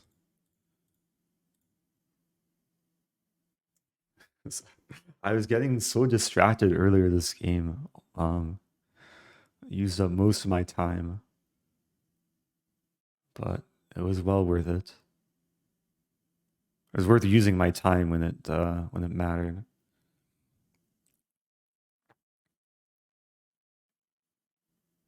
Yeah, I don't see how white's gonna cause any issues here. Because just a few spite checks. And there's this move, and then check, but again, king f7. The king should be safe.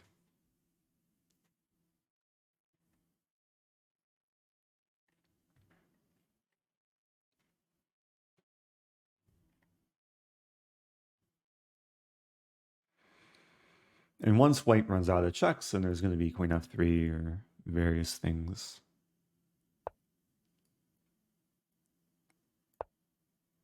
Or queen h3.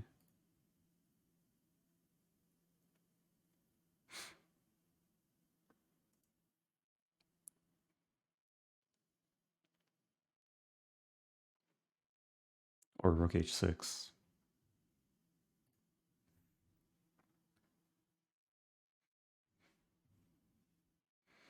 Alpha of the Storm says, we did everything we can to distract Eric, but failed. Well, I think you succeeded in distracting me. You just didn't distract me enough to lose this game.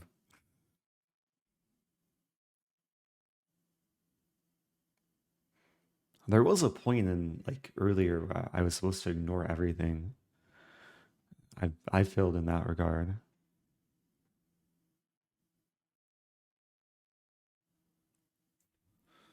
So, what are the potential endings here? I was thinking white might resign, but okay, rook h3, force a queen trade. I want to be precise. Start with check. Finally got the rook lift in. Bro. Queen c7 is still a small nuisance. So might as well just force a queen trade. I'll take with knight.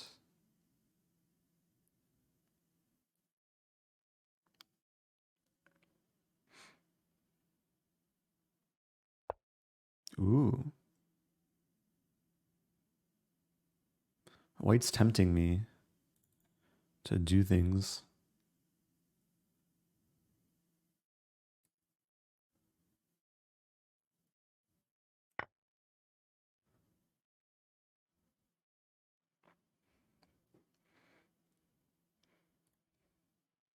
I didn't see a follow-up after queen d1, king g2. I'm sure it's still winning, but this looks a bit cleaner. And now the point is I'm threatening rook h1. If king e2, it's mate. And if a move like, let's say, rook g4... Oh, rook g4, I fork. There's also ideas of this and this after king g2.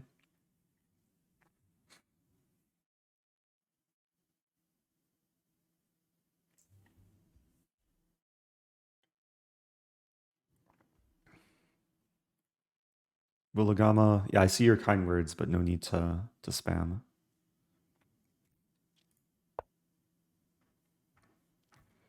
Okay, fork time.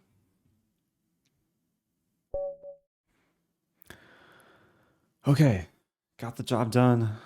Yeah, it was kind of tricky position. Yeah, I thought white might go for this idea earlier, after which there's b5 in the position. But overall, that was a nice opening. Like, white kind of confused me with h3. I played a reverse London and got this nice kind of reverse trap type thing.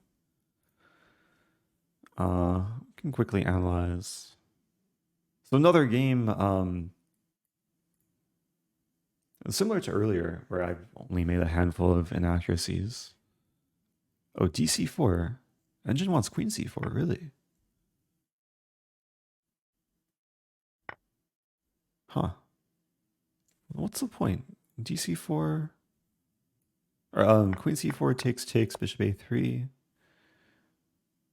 Knight d5, rook c1, e4. I guess b5. I thought the pawn might be weak here. If a5?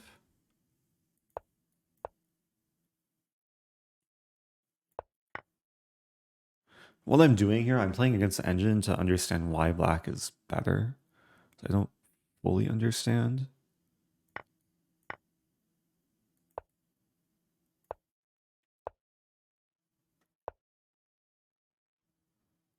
So this is a line where like black gives back the pawn but gets some really nice initiative. So I'm beginning to understand. It's kind of cool. Yeah, I didn't go for this line in the game because I saw a5 or a4, but engine doesn't mind it.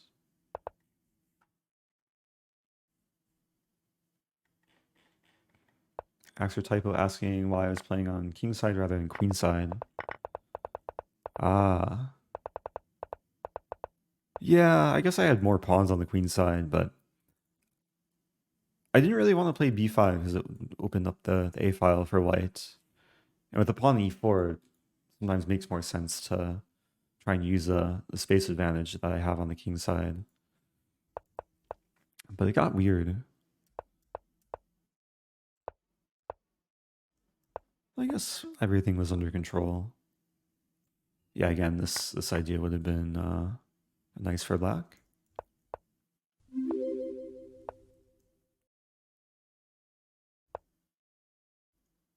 Okay, maybe I could have improved a little bit around here.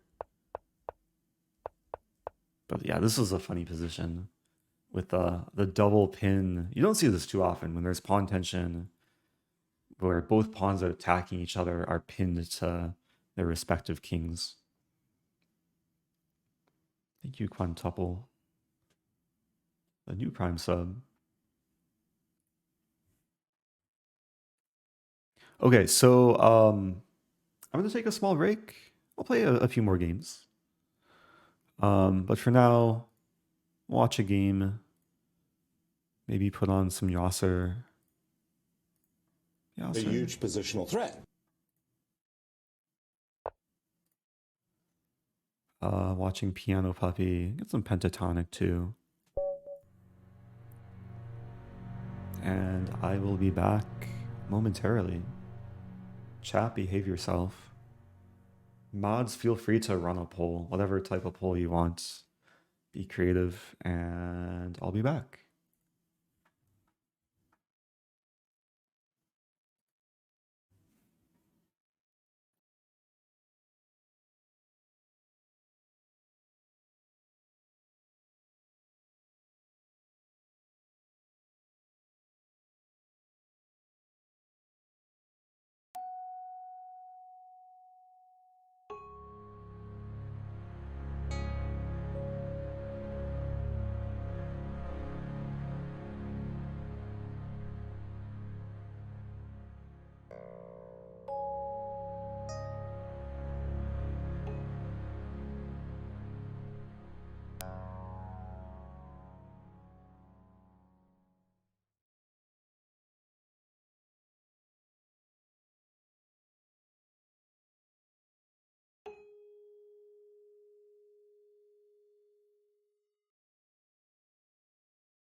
Ooh,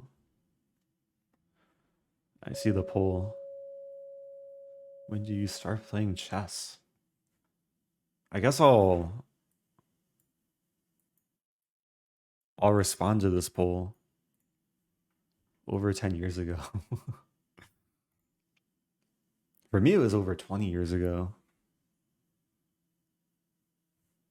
42% over 10 years ago. Yeah, maybe it'd be interesting to have other options like over 20, over 30 years ago, etc.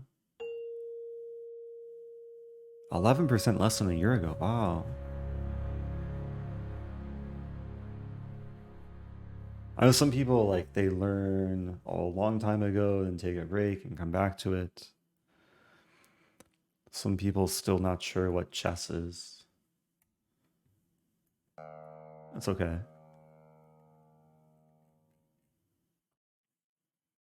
All right, let's move on. Joining the tournament again. I'm in 162. Played 3 games so far.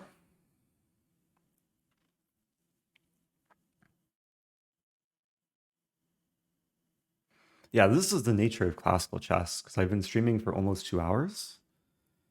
It's only 3 games. I think that last game took about an hour.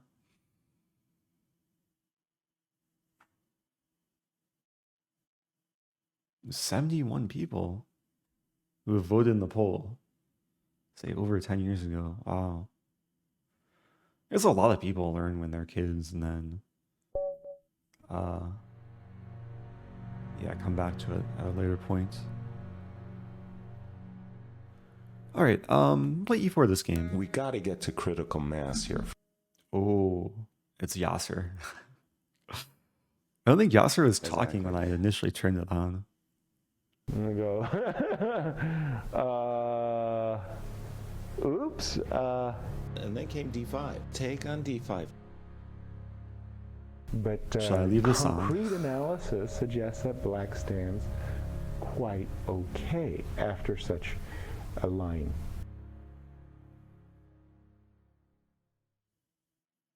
This is a Demitli chess extension where we can have commentary from various people. Don't even bother playing anymore. I'm going to disable it. This is supposed to be more serious and instructive. Going back to my normal settings.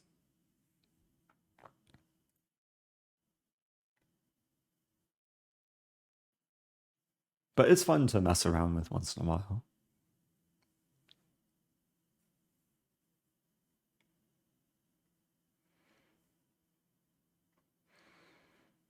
Oh, you saw chess at the zoo once. Yeah, not too many zoos have a chess exhibit. It would be cool, like to reach out to a zoo and offer to like be in their chess exhibit. People can like watch the majestic chess pieces through the glass. Okay, queen d6. I'll play d4. I'll admit I don't know too much theory in this line. I just know basic opening principles.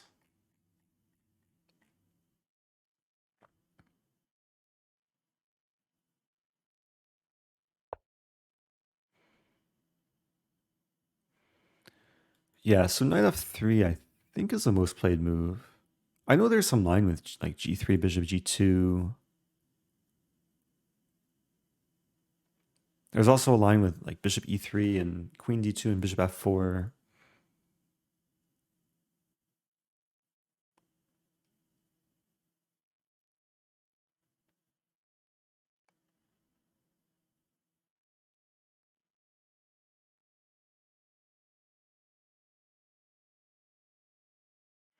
Just debating what to play.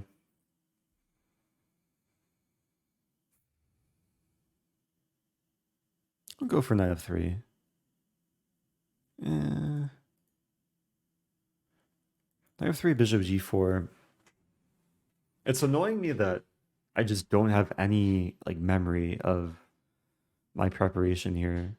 Last time I looked at this was in preparation for an opponent I played in Spain. I remember I went for this line in like a tournament game. I forget if I'm supposed to include knight f3 first.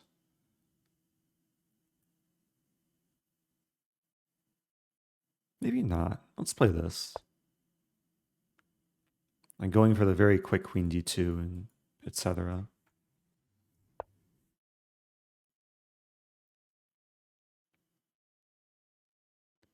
Knight c6. So there's knight b5 ideas now. d5 looks interesting.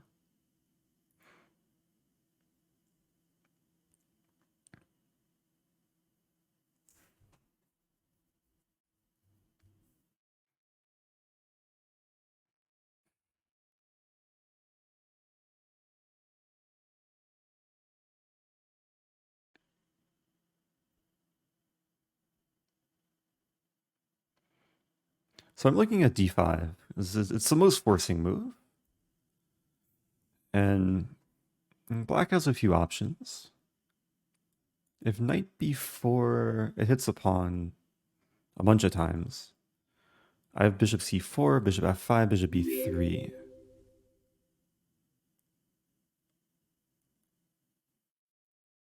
There's e6.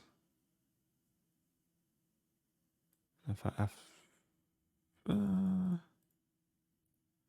I don't want to go too deep down the rabbit hole.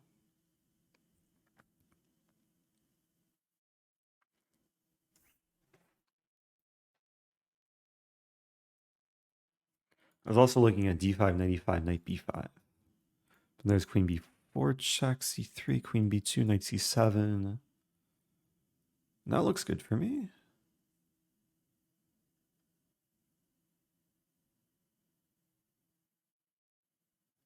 But there's also like random queen moves.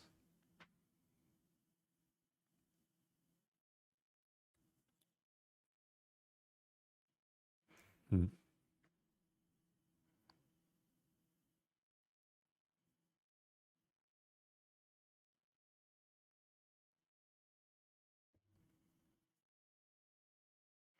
It's really a question. Do I go for d5 or do I go for a more normal development?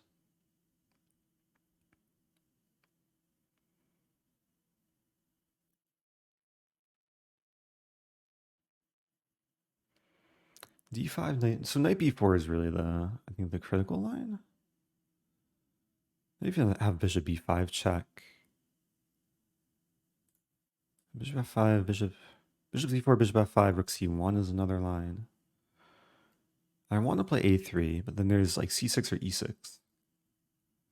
So e6 I take, queen takes, even king takes. Some rook d8 check, king e2. So I'm threatening this, so black doesn't have time to take on c2. So let's say f takes a3, and then takes. I was thinking I have bishop or bishop takes e6 there. So this bishop would be overworked. But then there's knight e3. I don't know. Let's play d5. This is the danger of like going too far down the rabbit hole. They're interesting lines. And yeah, we might be going into something like this. So I'll play bishop c4.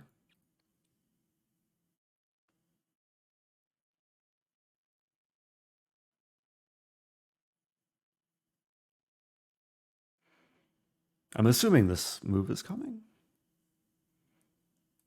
After which I'll have this or this as the main options. There's also knight b5, which could be interesting.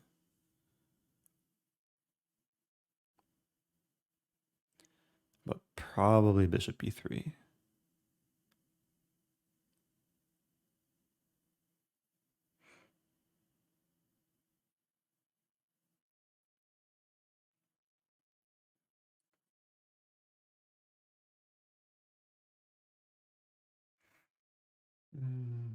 Oh, I'm realizing black can castle too. I was only looking at like e6 or c6. Well, castling runs into some knight b5, I think.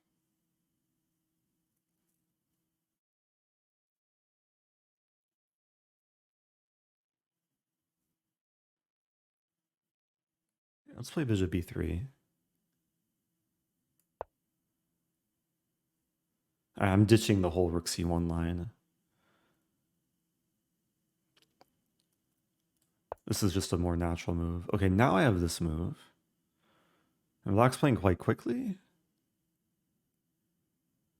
So they either know what they're doing or they have no idea what they're doing. They're trying to scare me. Or a mix of both. But, okay, I just have to play the board, not the opponent. So now there's 4 attackers. And only 3 defenders.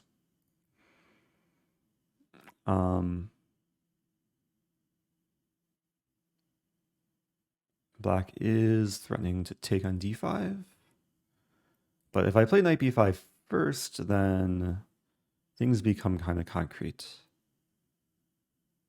So imagine queen d7 is the only move there. And I take in king to b8. I even have c4.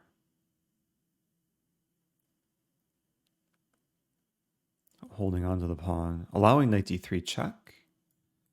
But then king f1.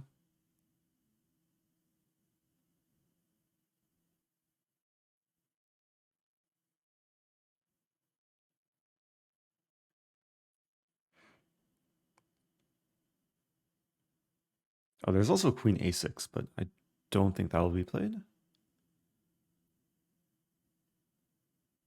Or queen e5, I have knight. Oh, there's some weird lines. Queen b2.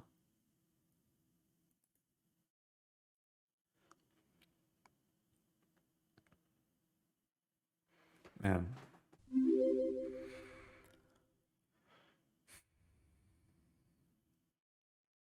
Taking a lot of time here. And I'm realizing I'm not going to like calculate everything. I just have to rely on intuition.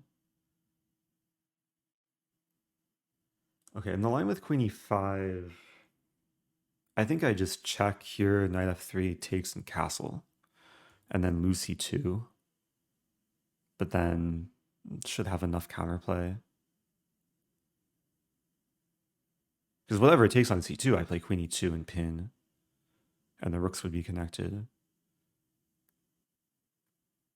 And the bishop always defends the knight, so the knight should be safe from most things. Let's play this.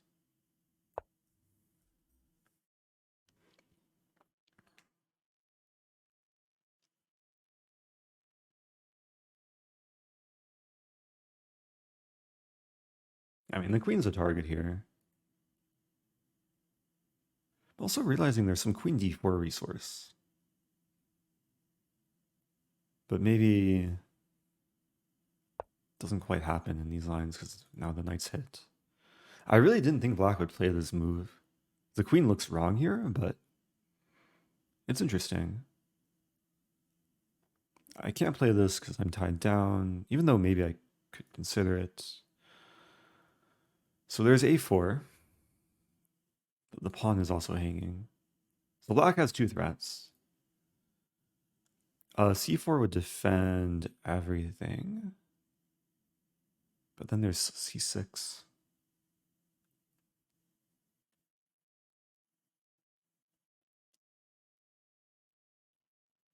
So I kind of want to... I'm just realizing in the line takes king here, c4. There's knight d3, king f1, knight b2, and then c4. But then queen d4... Queen d4, bishop d3. What is this line?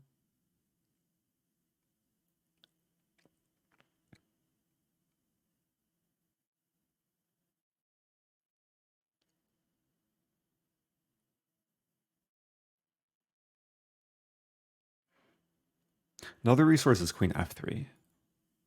I can't draw arrows. Queen f3. Hitting the bishop.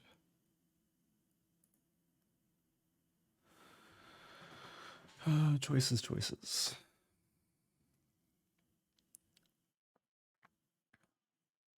It's a really messy position.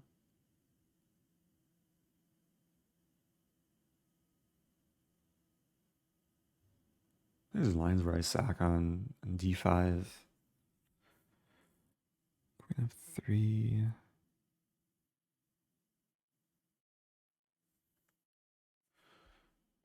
Queen f3 looks interesting, but I'm not sure about queen b5, queen f5, e6, because there's this lateral pin. Maybe I play queen h3 in that line.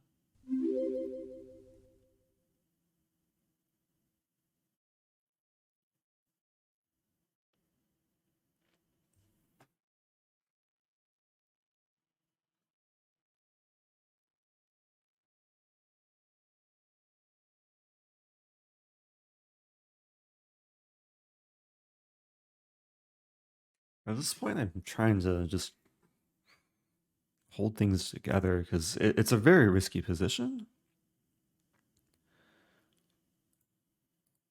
I want to play c5.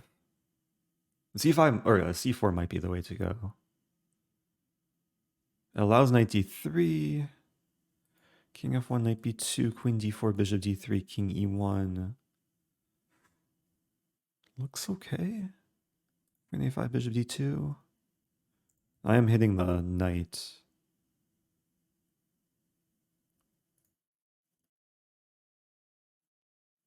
If I want to take on a7, I can take later. The problem with c4 is knight d5, though.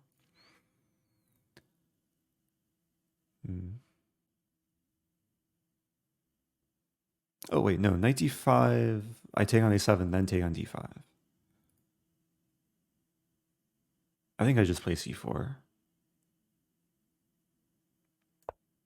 It's risky, but can't spend all my time in the opening.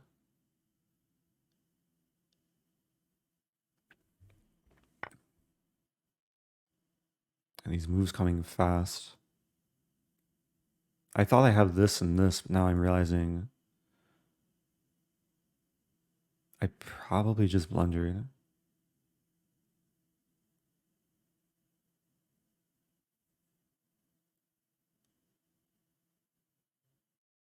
Opponent's rated 1400 in Blitz. Okay. That gives me some hope.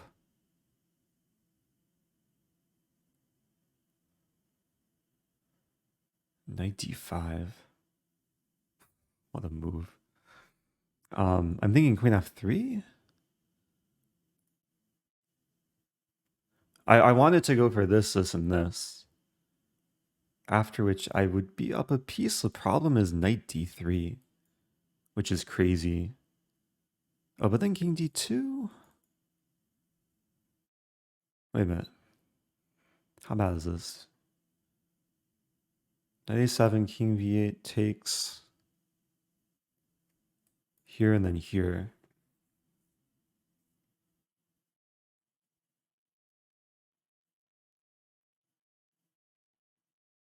Up a piece. There's knight b2, but the queen activates. I think I go for that.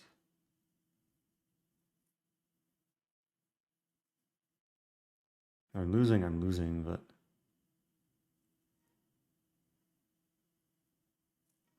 let's go for this. Black has one reasonable move.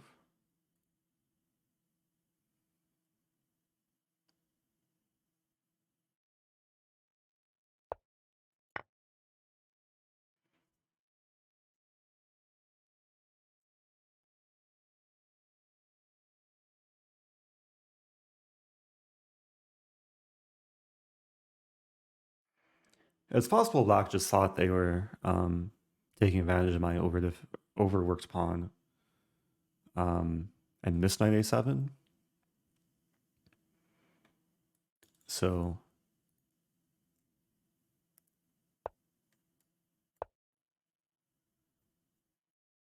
yeah, I mean, I'm kind of walking into this line Having not calculated everything, e6. So I am up a piece. That's a good thing. The bad thing is bishop e4 is coming, and the king has like no squares after that. So where to hide my king? I could play a3, which maybe is reasonable. There's some desperado type thing with my knight. There's also queen f3, idea bishop b4 and king here, but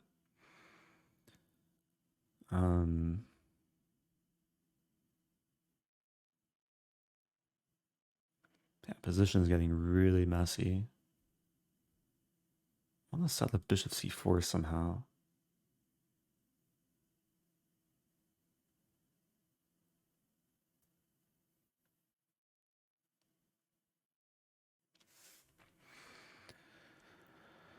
What to do? Also, the problem is this I move is think Hop coming. is reading chat, so Eric is actually playing against chat. Oh. I have not been looking at chat. I don't know if that's a joke comment, but I might, just to be safe, I'll put emote only mode.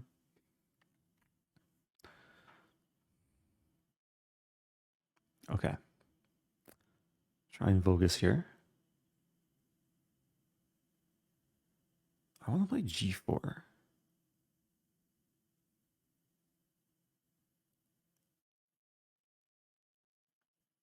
a3. I think a3 is the only way. It's not good though. It's bishop c5.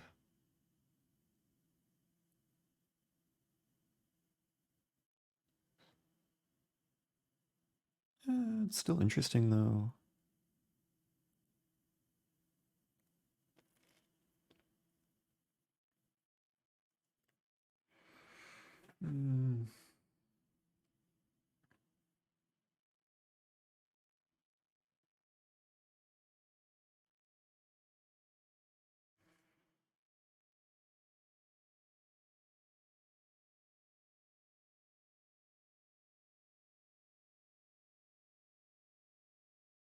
Realizing I have 92 as well. 92. Idea bishop e4 and knight c3.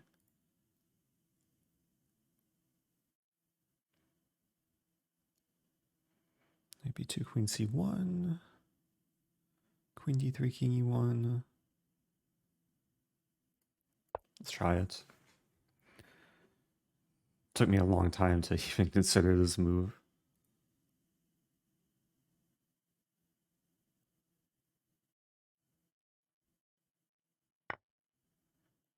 Yeah, so I was thinking this. Oh, is this just losing?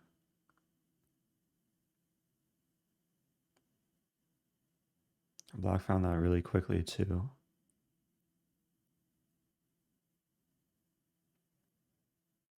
I was just losing.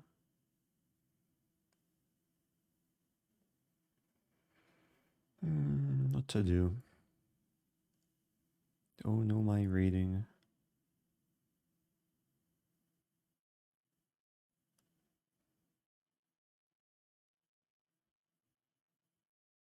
I don't want to give up so easily here. I'm losing a queen though, actually.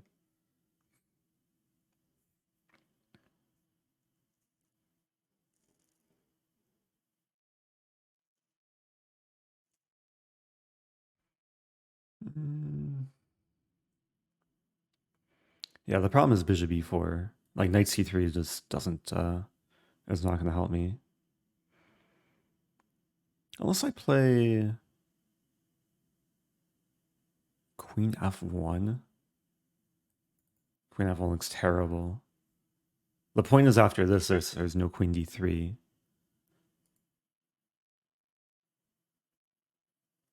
Queen f1. Queen d3, king c1? There's no way this is good. But how does black punish it?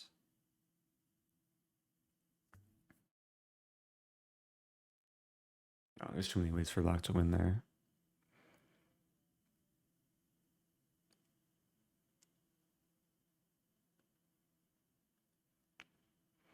Yeah, I probably should have played a3.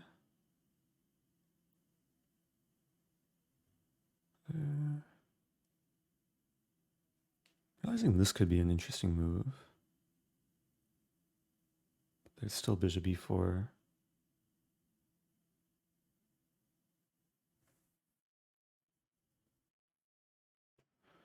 Bishop b4, king. Oh, there's even queen a5.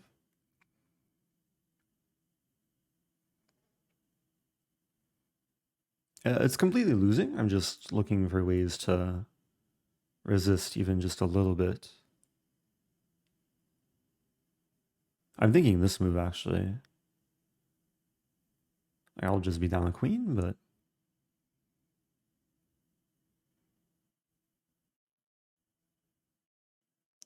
Queen d3.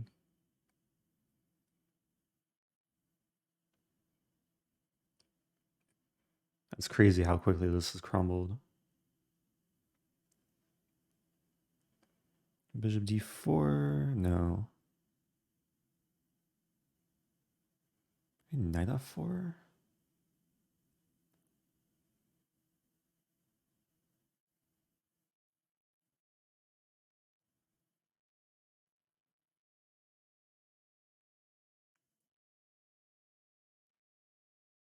Knight f4 does not look good at all. I think I'll try it. The goal is to confuse the opponent somehow. I'm probably going to end up losing like all my pieces and then get mated. Bishop b4. Okay, so black's not taking my queen yet.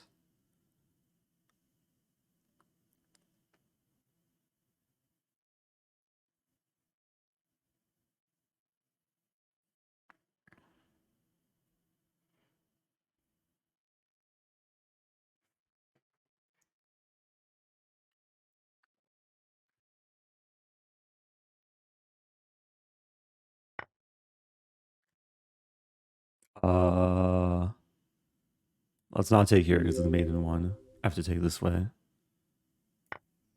Thank you, Marvin WTT.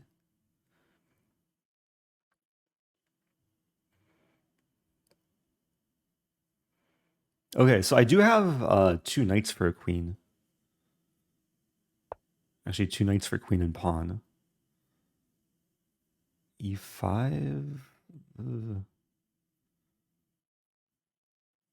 Yeah, the problem is I can't move the knight because queen d3 comes. g4.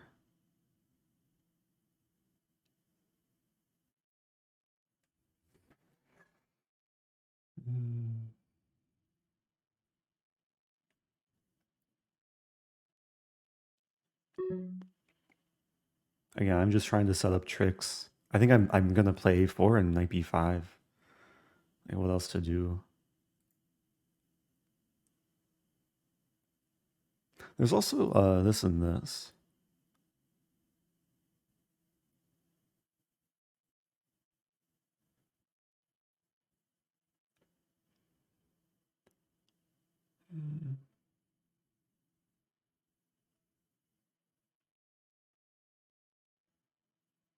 That doesn't really help though. a4.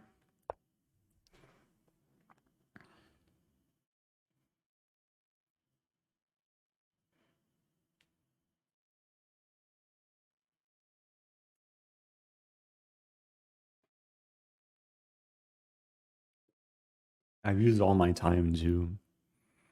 It's kind of sad.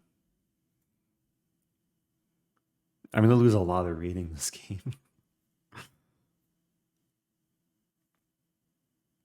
Oh, well, the phone's thinking now.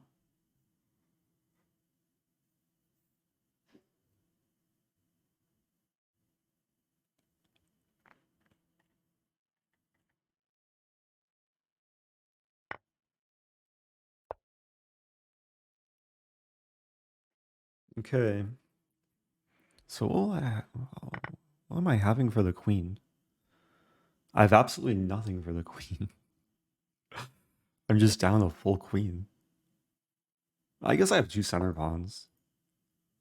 C6.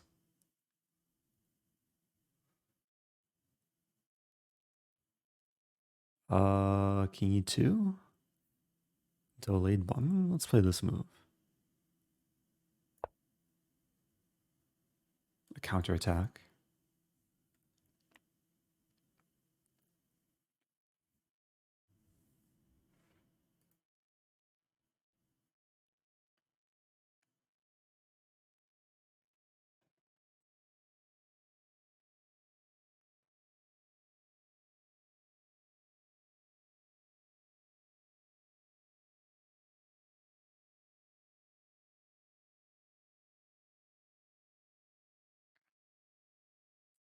Yeah, I'm wondering what my, what the point of no return was for me. It may have been, after D5. And D5 was probably the wrong approach. Okay.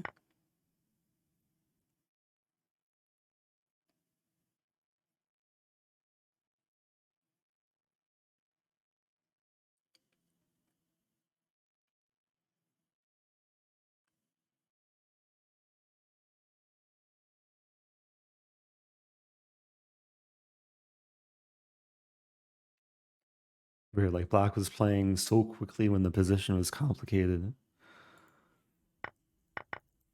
Oh, it's still playing relatively quickly. Okay. Well,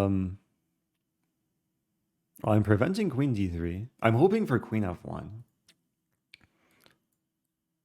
Which is checkmate, right?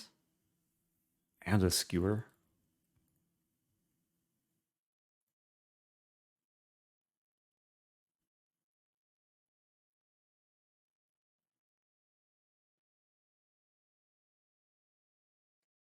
Black has a really nice move here.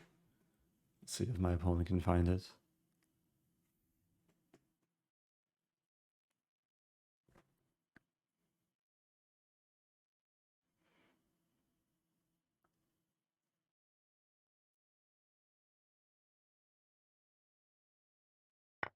Yeah, what to do. Be careful what you wish for. If I take, then it's mate. I'll play this move.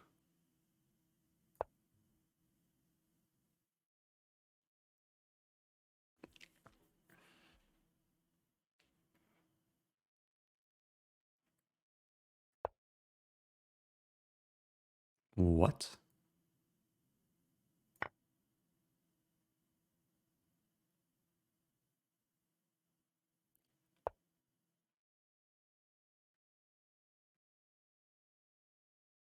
And it's still losing?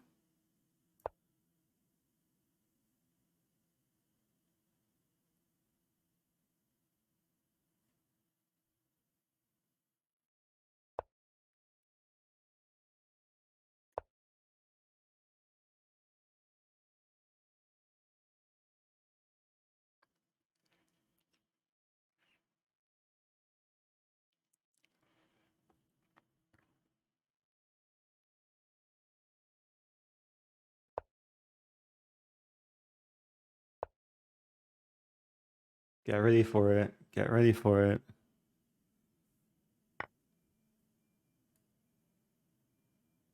Oh no, black's queen.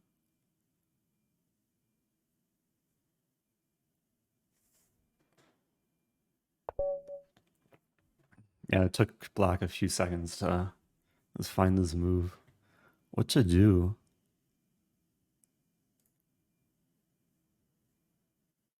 What a finish.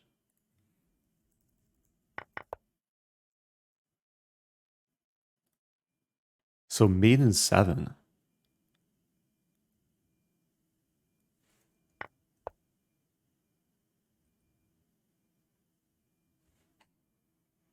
Yeah, black played the most efficient mate. Rook c8. And then queen e2. And bishop a3 was only maiden 4. Wow. It's hard when the opponent plays like Stockfish. What to do?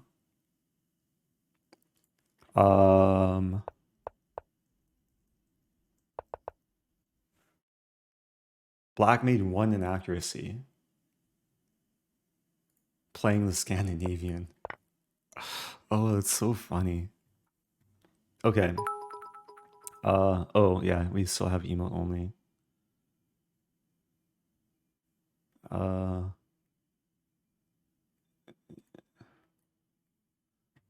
Yeah, it's a little bit discouraging, a game like this, but okay, goes to show that I was gonna say that not everyone is perfect, but some players are a bit more perfect than others.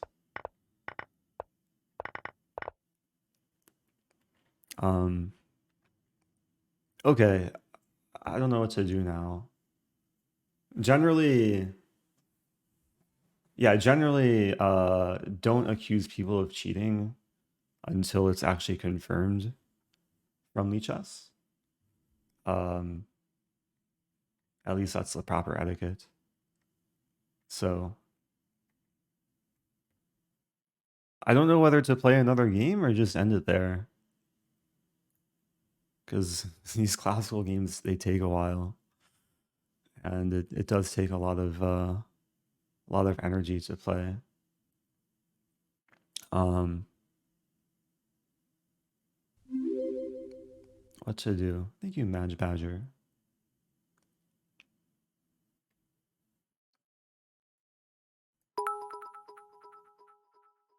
Yeah, so in general, the reason to not like publicly accuse people of cheating is because in like the very small percentage that they actually were playing a fair game, you don't want to like make false accusations, but yeah, some cases are clearer than others. So I think I'll take a break. Oh, Magnus Watch Party? Magnus Watch Party. Magnus Watch Party. It's Magnus Carlsen.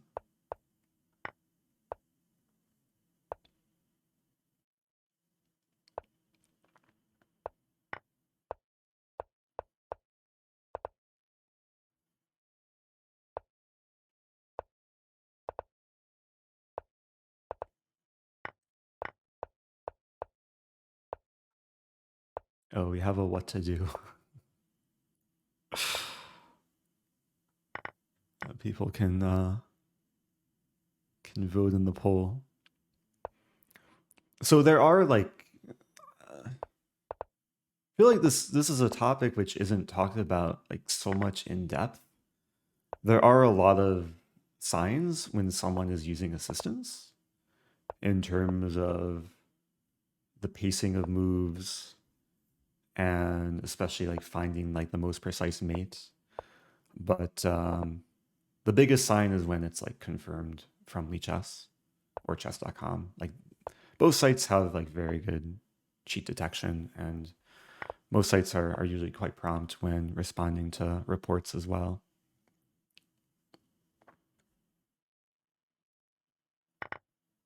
Okay, let's watch Magnus. That's leading the poll too. I'm voting for this. Magnus has been... Oh, they've already played 24 games.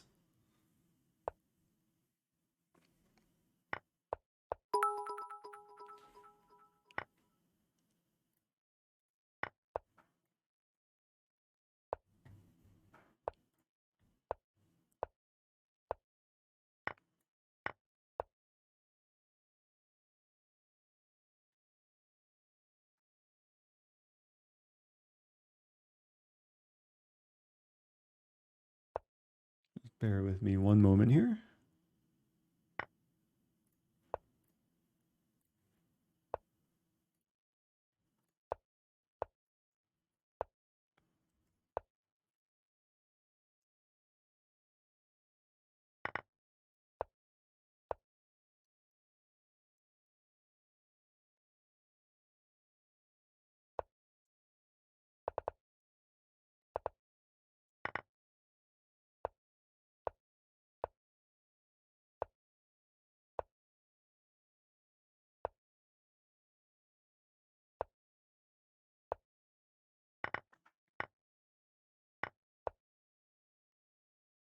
Hey, Madge Badger is new, but learning a lot so far. Nice. Oh, Donut said have some tea. Yeah, I forgot to make tea. I have water for now. Maybe I'll make tea at some point. Let me change the stream title.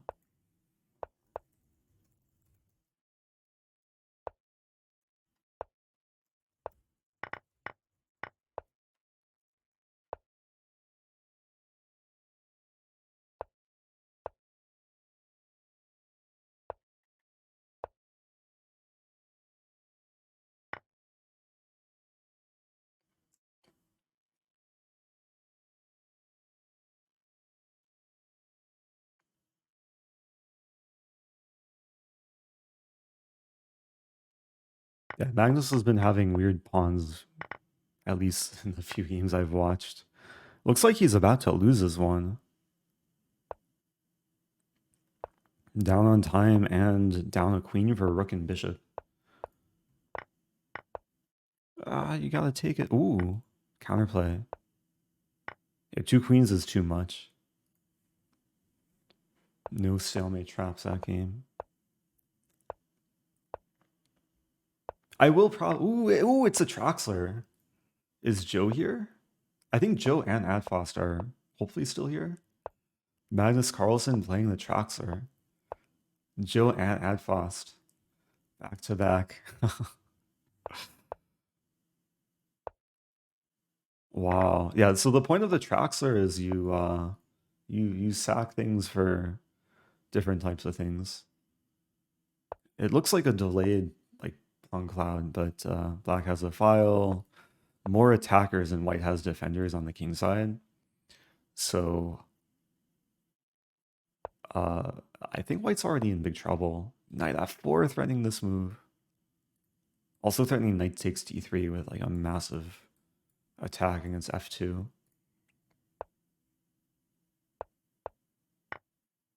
Are you playing on Lichess? I was until bad things happened to me. Now I'm just watching. For those that don't know, Dr. Nichterstein is Magnus Carlsen. Oh, I didn't watch the Bullet Chess Championship yesterday. I heard it was exciting, but yeah, I didn't get a chance to watch it live or see the VOD. Yeah, this is just absolutely crushing. Here and take. Ooh. Oh, there's a pin. Oh, there's a double pin. But Jigalko has like 2 seconds left. King d6. What a finish. d3, knight d2. Okay, they've kind of transposed into a King's Indian attack. Any recommendations on how to properly study an opening? There's different approaches to studying an opening. It can help to have like a repertoire guide in some way, whether it's like a book or an online course that kind of gives you an outline of the specific variations. But another way to study an opening is to like find a player who plays that opening consistently, ideally like a strong grandmaster, and then look at their games and see how not only how they play the first several moves, but how they play the structures which arise in the middle game. Because a big component of getting good at a certain opening is learning how to play the resulting middle game structures. And it helps if you can have a strong player to follow with a similar repertoire. Ooh, Magnus in trouble. King c1. His knight is all up in Magnus's crib. Oh, that was just made in 2.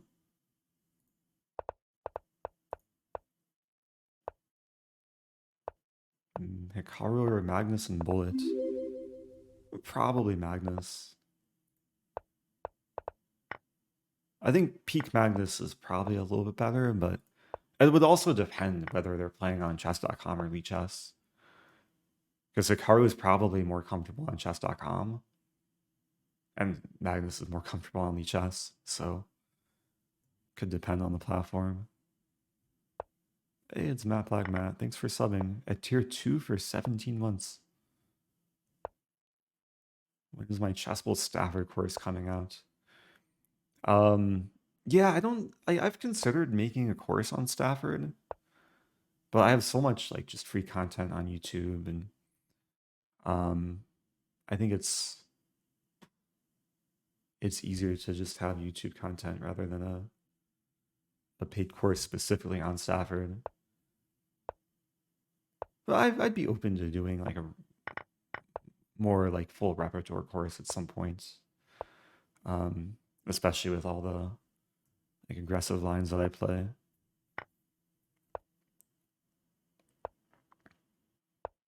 But I think if I made a course, I'd probably self-publish it, just so it's like people can.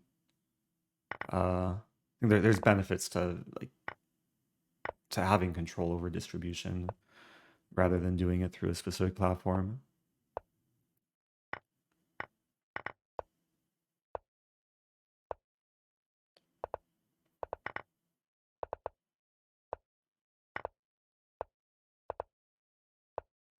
What is going on? Magnus just resigned. I mean, White was winning, but I thought there was still some fight left.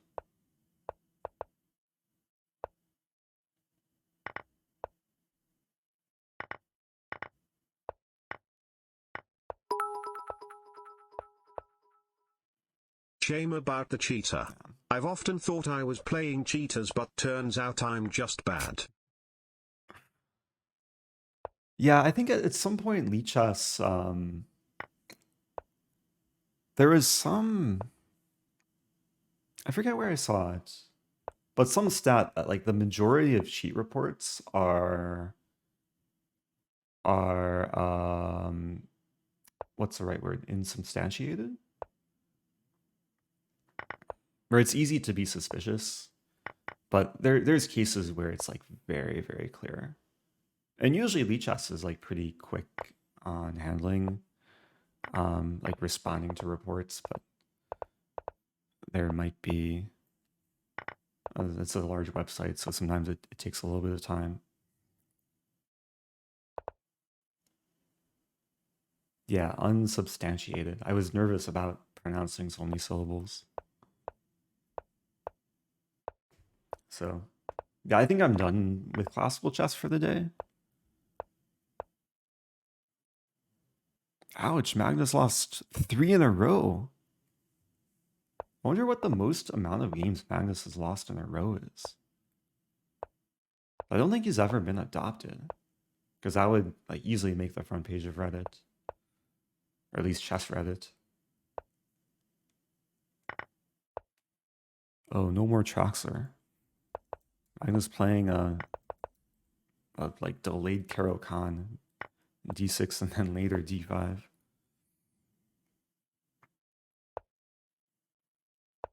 Oh, Lichess. Oh, yeah, we can look up the Lichess stat. That's actually a good point. So Lichess has... Sorry, I'm covering the game, but just to show, if you click into someone's rating, you can see their best win and loss streak ever. So Magnus's best win streak in Bullet has been 43 games. Longest loss streak has been 6 games. But his current loss streak is 3 games, so are we going to see the loss streak be broken? Probably not. Magnus is up so much time.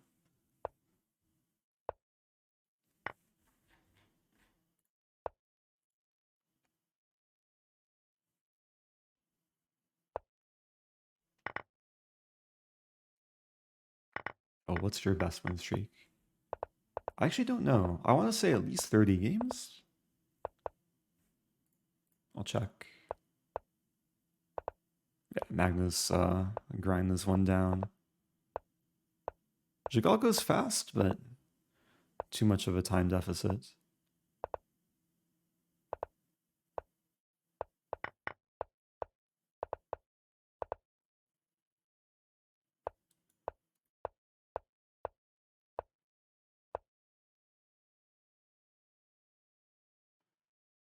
Okay, so I have my bullet stat. 62 games. Hey, I have a better streak than Magnus. But this might include like playing some bullet arena where a lot of players were much lower rated. My loss streak was 14 games. I probably got adopted by someone.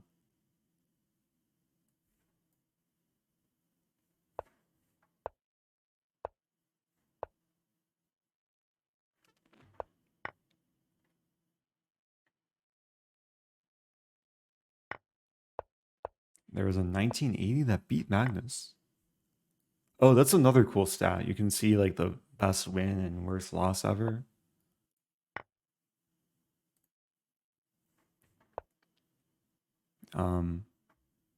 Wait, what just happened? Magnus just resigned? Okay, yeah, it's difficult to switch back and forth between tabs. With especially during bullet games. So again, Magnus playing this weird opening. It's like a French or Karo Khan, but using a tempo. Jagalko just has a random pawn on d6. This pawn is such an imposter. But somehow White's holding onto it.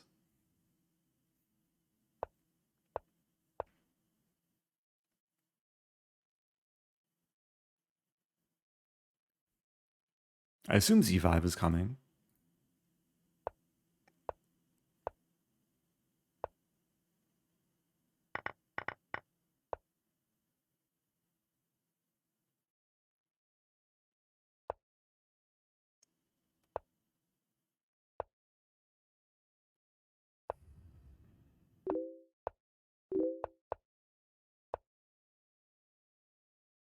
Hey.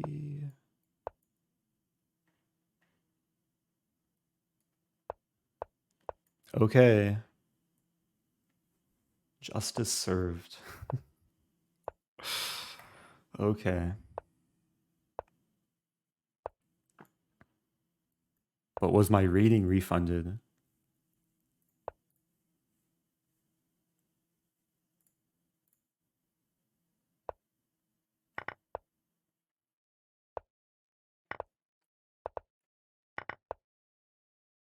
Because I lost 48 points. This is my 48 point loss.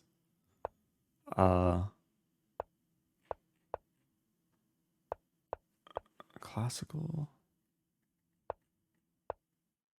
I don't know how. Usually it's automatic.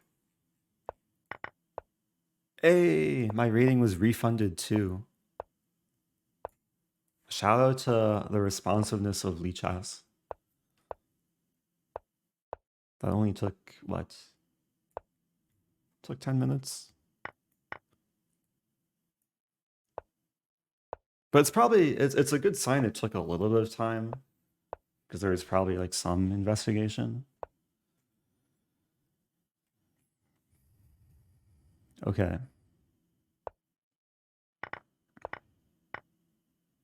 I mean, it's still something to be a little bit discouraged about. And it's one of the issues with sometimes classical is it can have more users just yeah, exploiting the amount of time. But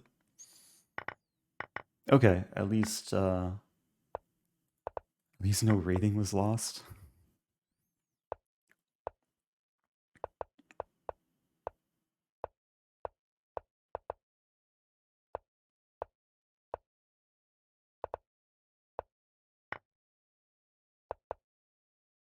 Oh, this is interesting. Wait, Magnus is just crushing.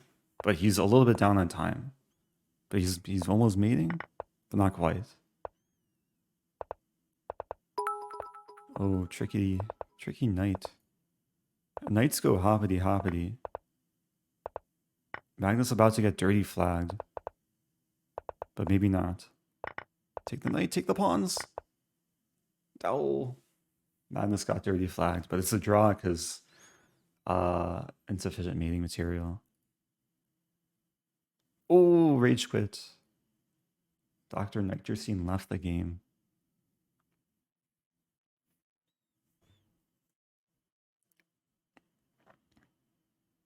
Oh yeah, I see your message from Matt Black Matt. I would imagine it's not rating point loss, more the loss of trust and goodness of chess players.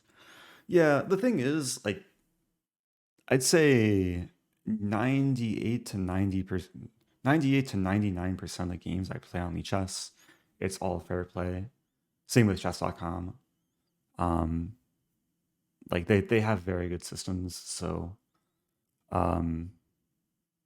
it's more that I now, like, it reinforces my trust in the platform.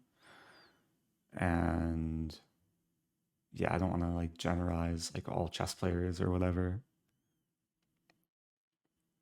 It was more of a loss of time. Like I would have rather played someone who was like genuinely playing on their own and would have been like excited to play me and learn a thing or two, like my previous opponents.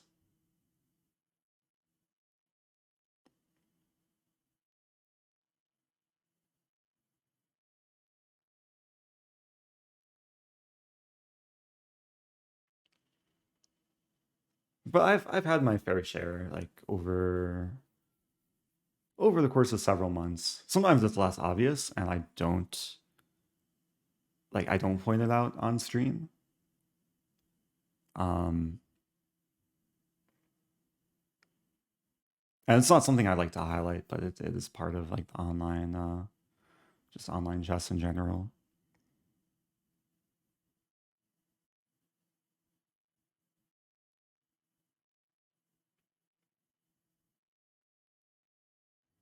Do you have any good OTB cheating stories? A couple. I did encounter someone like cheating who later admitted it.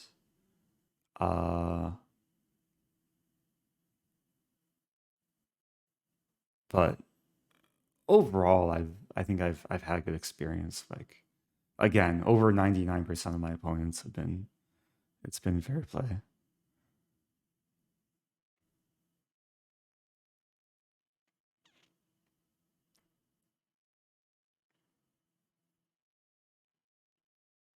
Okay, so Magnus is left.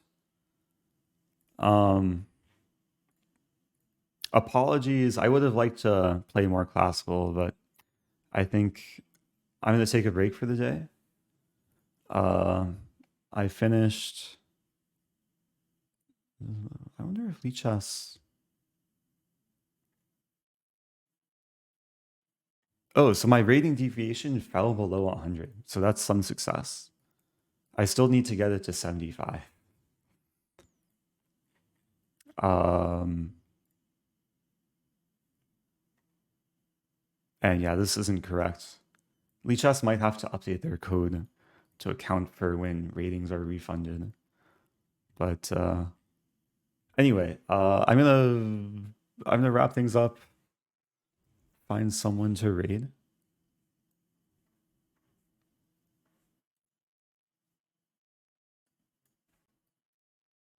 Hey, it's Levy. Okay, let's send a raid to Levy.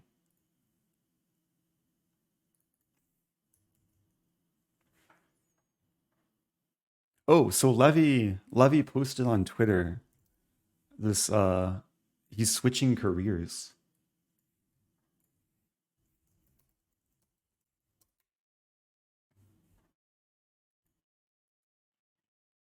Wait, where's Gotham Chess?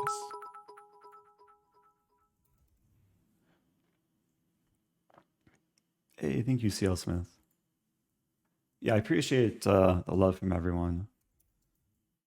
Shout out CL Smith. Hope you're doing well.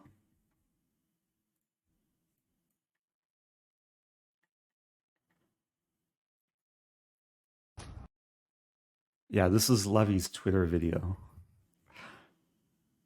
His new career. Yeah, actually, he's more impressive than I would have expected. He's got some kicks. Right into the shovel.